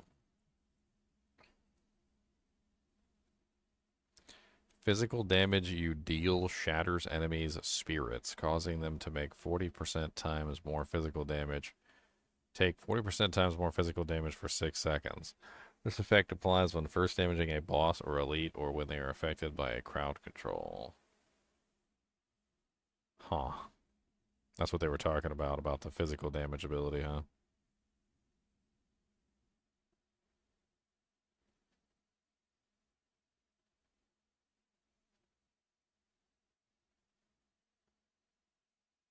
I have to see how they changed the abilities. They increased the Thorns damage on the Jagged Gamble. The Siphoning Gizmo has been renamed to Sharpening Gizmo. So Siphoning Gizmo was like one of the main offenders of causing like a catastrophic runaway calculation that basically it's resulted in a maximum negative integer for a 64-bit operating system or program. That was the 9 quintillion number that I showed you guys earlier. So they just deleted it. That's what they did. They just deleted it from the game. They're like, we can't figure out how to make this thing not completely break the game, so we're just going to delete it. So they changed it to damage from your catalyst has a 50% chance to deal 200 to 340% physical damage. Your catalyst's lucky hit chance is now doubled. 200 to 340% physical damage. Don't know exactly how good that is. Obviously I'd have to check it out. It doesn't sound very amazing. Sounds okay-ish. Most of the stuff in here just sounds okay-ish.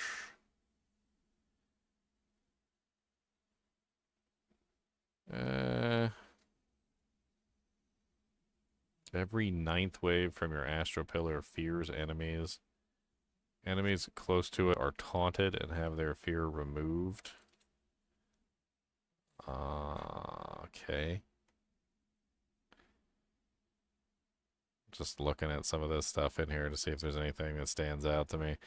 I mean, I don't even know how this season's gonna go. I feel like everybody's gonna play with these boss powers and they're just gonna realize they're just not fun. That's really the kind of what I got from the boss powers. They just weren't fun. I mean, sorry. Boss powers is the wrong term. The Herodric powers. And that little Freudian slip of mine was not intentional. So that's the crazy thing is that like these are basically just like boss power 2.0, but they're just really bad versions of the boss powers from last season. The boss powers from last season, don't get me wrong, they were fun. I actually really enjoyed them. I thought they were pretty ingenious. Like you got to choose and play around with all the different powers and try and find one that actually like fit with your build and whatnot. It was actually pretty well done. And then we got to this season, and it was like they copied the boss powers, but it was like a really bad copy, and like it was missing half the stuff. Like I don't know how to explain it. I did an entire video going over the boss powers, like when the PTR launched, and like I talked about all the boss powers individually and why each one of them was just not really the funnest thing in the world, and how like there really wasn't much choice involved because like most of the skills kind of sucked, and you'll figure that out when you play with them. Like they're not really all that great. So you're gonna play with the skills, you're gonna figure out which one you actually like, and there's only gonna be like one or two of them that you actually enjoy. And then once you figure that out, like everything's just going to kind of fall into place.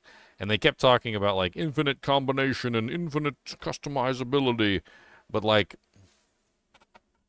I mean, when you're presented with 1,000 doors and 999 of them are instant death and one of them is the only one that allows you to live, and you have like 1,000 people all standing there and they all choose the one that allows them to live, like, and you're like, oh man, how come none of you guys chose any of the other 999 doors? And they're like, well, we all just kind of, came to the same conclusion that we would like to live. And then basically everybody just ends up using the same thing. And that's kind of what you're going to find in this season is that like a lot of the stuff is just useless. A lot of the powers that they came up with are just useless, and you're not going to use any of them. And so everybody's just going to kind of naturally gravitate toward the same abilities and the same powers, the only ones that are actually useful. And that'll be pretty much the end of it. The Herodric, like the whole Herodric thing with the chests and whatnot, I don't know what to think about none of those. They said the nightmare dungeons are going to be scaling in pit tiers, so I guess maybe that could be interesting, but the whole Astaroth layer and having to do like a whole bunch of dungeons to get to Astaroth, I don't think your average player has the patience for that. Like, heck, most of them don't even have the patience for one dungeon, and you're like, yeah, you're going to have to do like 4 or 5 or 6 dungeons in a row to get to Astaroth. I think some of these guys are going to lose patience before they even get to Dungeon 2. I'm not sure when the next expansion comes out. Slated for season 11, I think, on their little chart. Season 11, so we still got like 2 more seasons. Pretty sure. Fix an issue where Kalen's edict was granting double death bonus to skeletal warriors with no death bonus to skeletal mages. Fix an issue where new skeletal mages would die while wearing the Hand of Naz if your skeletal warriors or golem were not sacrificed. Had that happen as well. They're definitely on the schedule because that's why they cut this season short, right? They're trying to maintain a certain launch date of something, which would make sense for the expansion if that's what their goal is.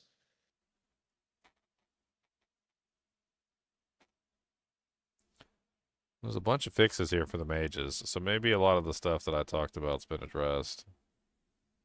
I mean, there's like 1, 2, 3, 4, 5 different fixes for the mages right there, so it looks like some of the stuff that I'm remembering from the PTR that was wrong with the mages has been adjusted, yeah. So there's that.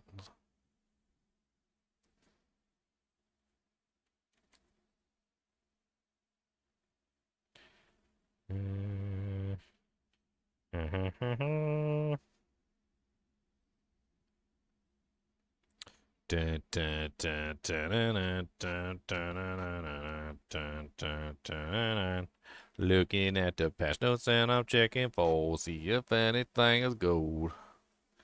They did buff all the basic skills, and I talked about that when they were doing the thing, and I kind of interrupted them, but like, let me clarify. They also nerfed a lot of the stuff that had to do with basic skill multipliers. So while they did buff the basic skills quite considerably, They also nerfed a lot of the multipliers in the process. Now, it is a good thing to return the power of the skills to the actual skills, and I'll call that out as a good thing.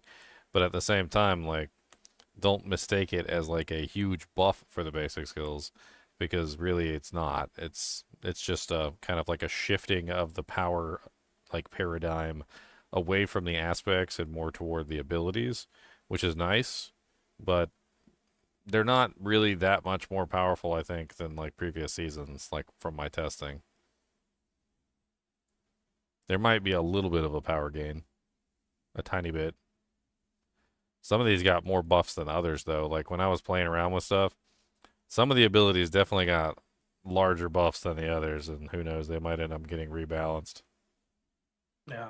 I think the Druid Earth Spike is going to be really strong because I messed with it on the PTR and I was killing the Torment 4 Belial easily, and now it's even stronger with double spikes. Well, the double spikes probably won't hit the boss, though, right? Because, like, that's usually how they do things. Like, if you have 2 lines of spikes. He's huge. It probably depends on the boss hitbox at that point, or how close you are to him. If you like cone out, I don't know how it's gonna look, but Oh, that's bad. So I was talking about the pulverize item, and I didn't even see that. They said the size of the puddle increases with the pulverized size increases. that's interesting. So that's actually kind of a bad thing with the way that they have it set up, where you can get multiple puddles. So, like, if no puddle is around you, then you can form another puddle, right? So, like, you can potentially get more than one puddle going at a time. But if you're increasing the size of your pulverize and then the puddle increases as well, then you have this giant puddle covering half the screen, and now you can't make any more puddles. So, like, it's almost a negative at that point to build pulverize size, because pulverized size also increases the puddle size, which then prevents you from creating new puddles. I mean, granted, if you have one big puddle on the screen, maybe you just don't worry about it, and that might be the better way to play it, but if you're trying to get multiple puddles, that can definitely be a bad thing. Bom, bom, bom, bom, bom, bom. And nerf Shard of Verithiel.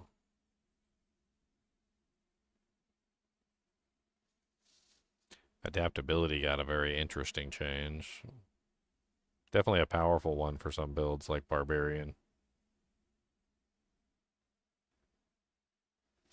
Definitely a powerful one.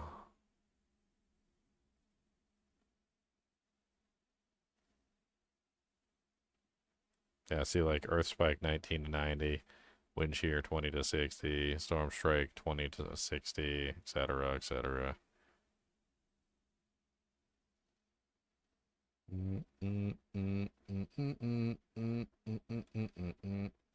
Really not sure about this whole 30% armor gain while Grizzly Rage is active. It seems really weird. Yeah. Could you imagine building a character and balancing it so that you're actually like relying on that 30% armor gain? I just don't like Grizzly Rage at all. It's just so limiting. When you're in that form, like what skills you can cast and everything. Ursine Horror got nerfed a bit here. It also got changed from offensive to utility, though, which makes it easier to work into a build. It's kind of interesting. So yes, while they did like reduce the well, no, wait, hold on. Am I reading this wrong?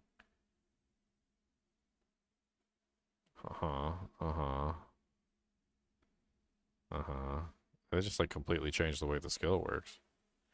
Pulverize is now an earth skill. After casting Pulverize, tectonic spikes continue to deal damage over 2 seconds. Now, Pulverize is now an earth skill. After it overpowers, your earth skills cooldowns are reduced by 1.25 seconds. They just completely changed it. They just changed it. You know what they're doing with that, right? Because Pulverize had so many aspects to get it going, they're making that one a utility to convert it to an earth skill. So you don't take up an offensive slot with the earth conversion, and now you can run the multiplier with the new unique. So it's like you can get the full Pulverize going with the new unique. That's why they did that. Makes sense. Majolnik got hit in the gonads. That was definitely right in the gonads. Right in the winter. in the Wintums.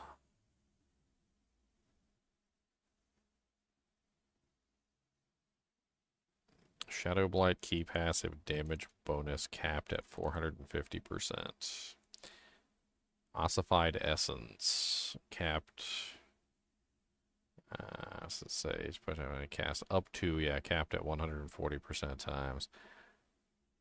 The only thing that I really don't like about them, like capping all these like key passives and whatnot, and I understand like they need to be equivalent to each other, but I always I liked the fact that they were different from each other and they offered different things. Now they're just kind of like not offering different things. They're just all offering the same amount of damage increase.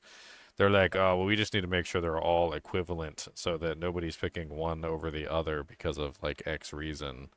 Like just because it does 10% more times damage or something. But like, I think they're just completely missing the goat here, which is that, you know, like people. The reason why people are picking them is for their special ability, not for their damage output.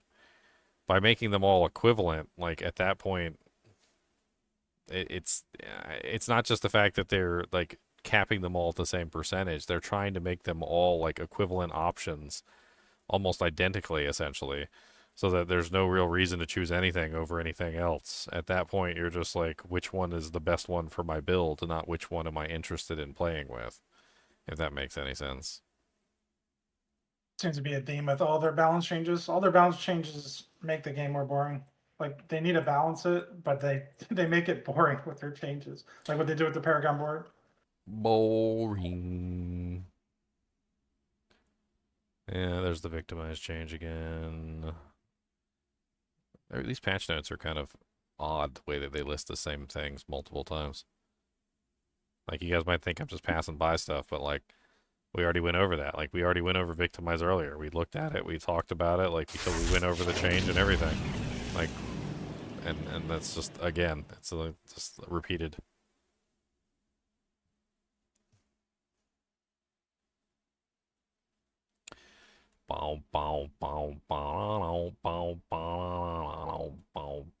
Looking for blue letters too for the new changes.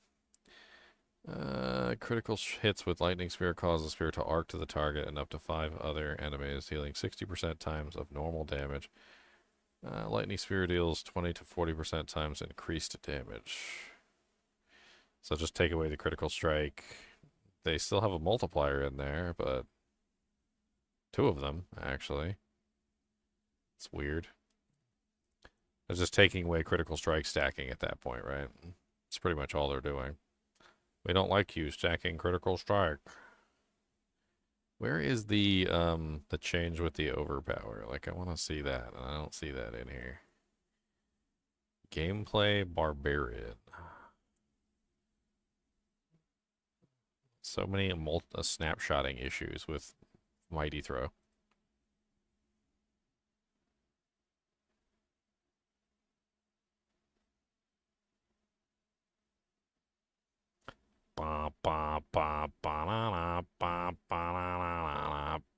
Fix an issue where the Shroud of False Death also granted bonuses to Spirit Boons. Spirit Boons are considered passives? I didn't know that. That's interesting. Let me see if I can find the overpower general changes. Might have to just like type in overpower in the search thing and see if I can find it. Control F overpower.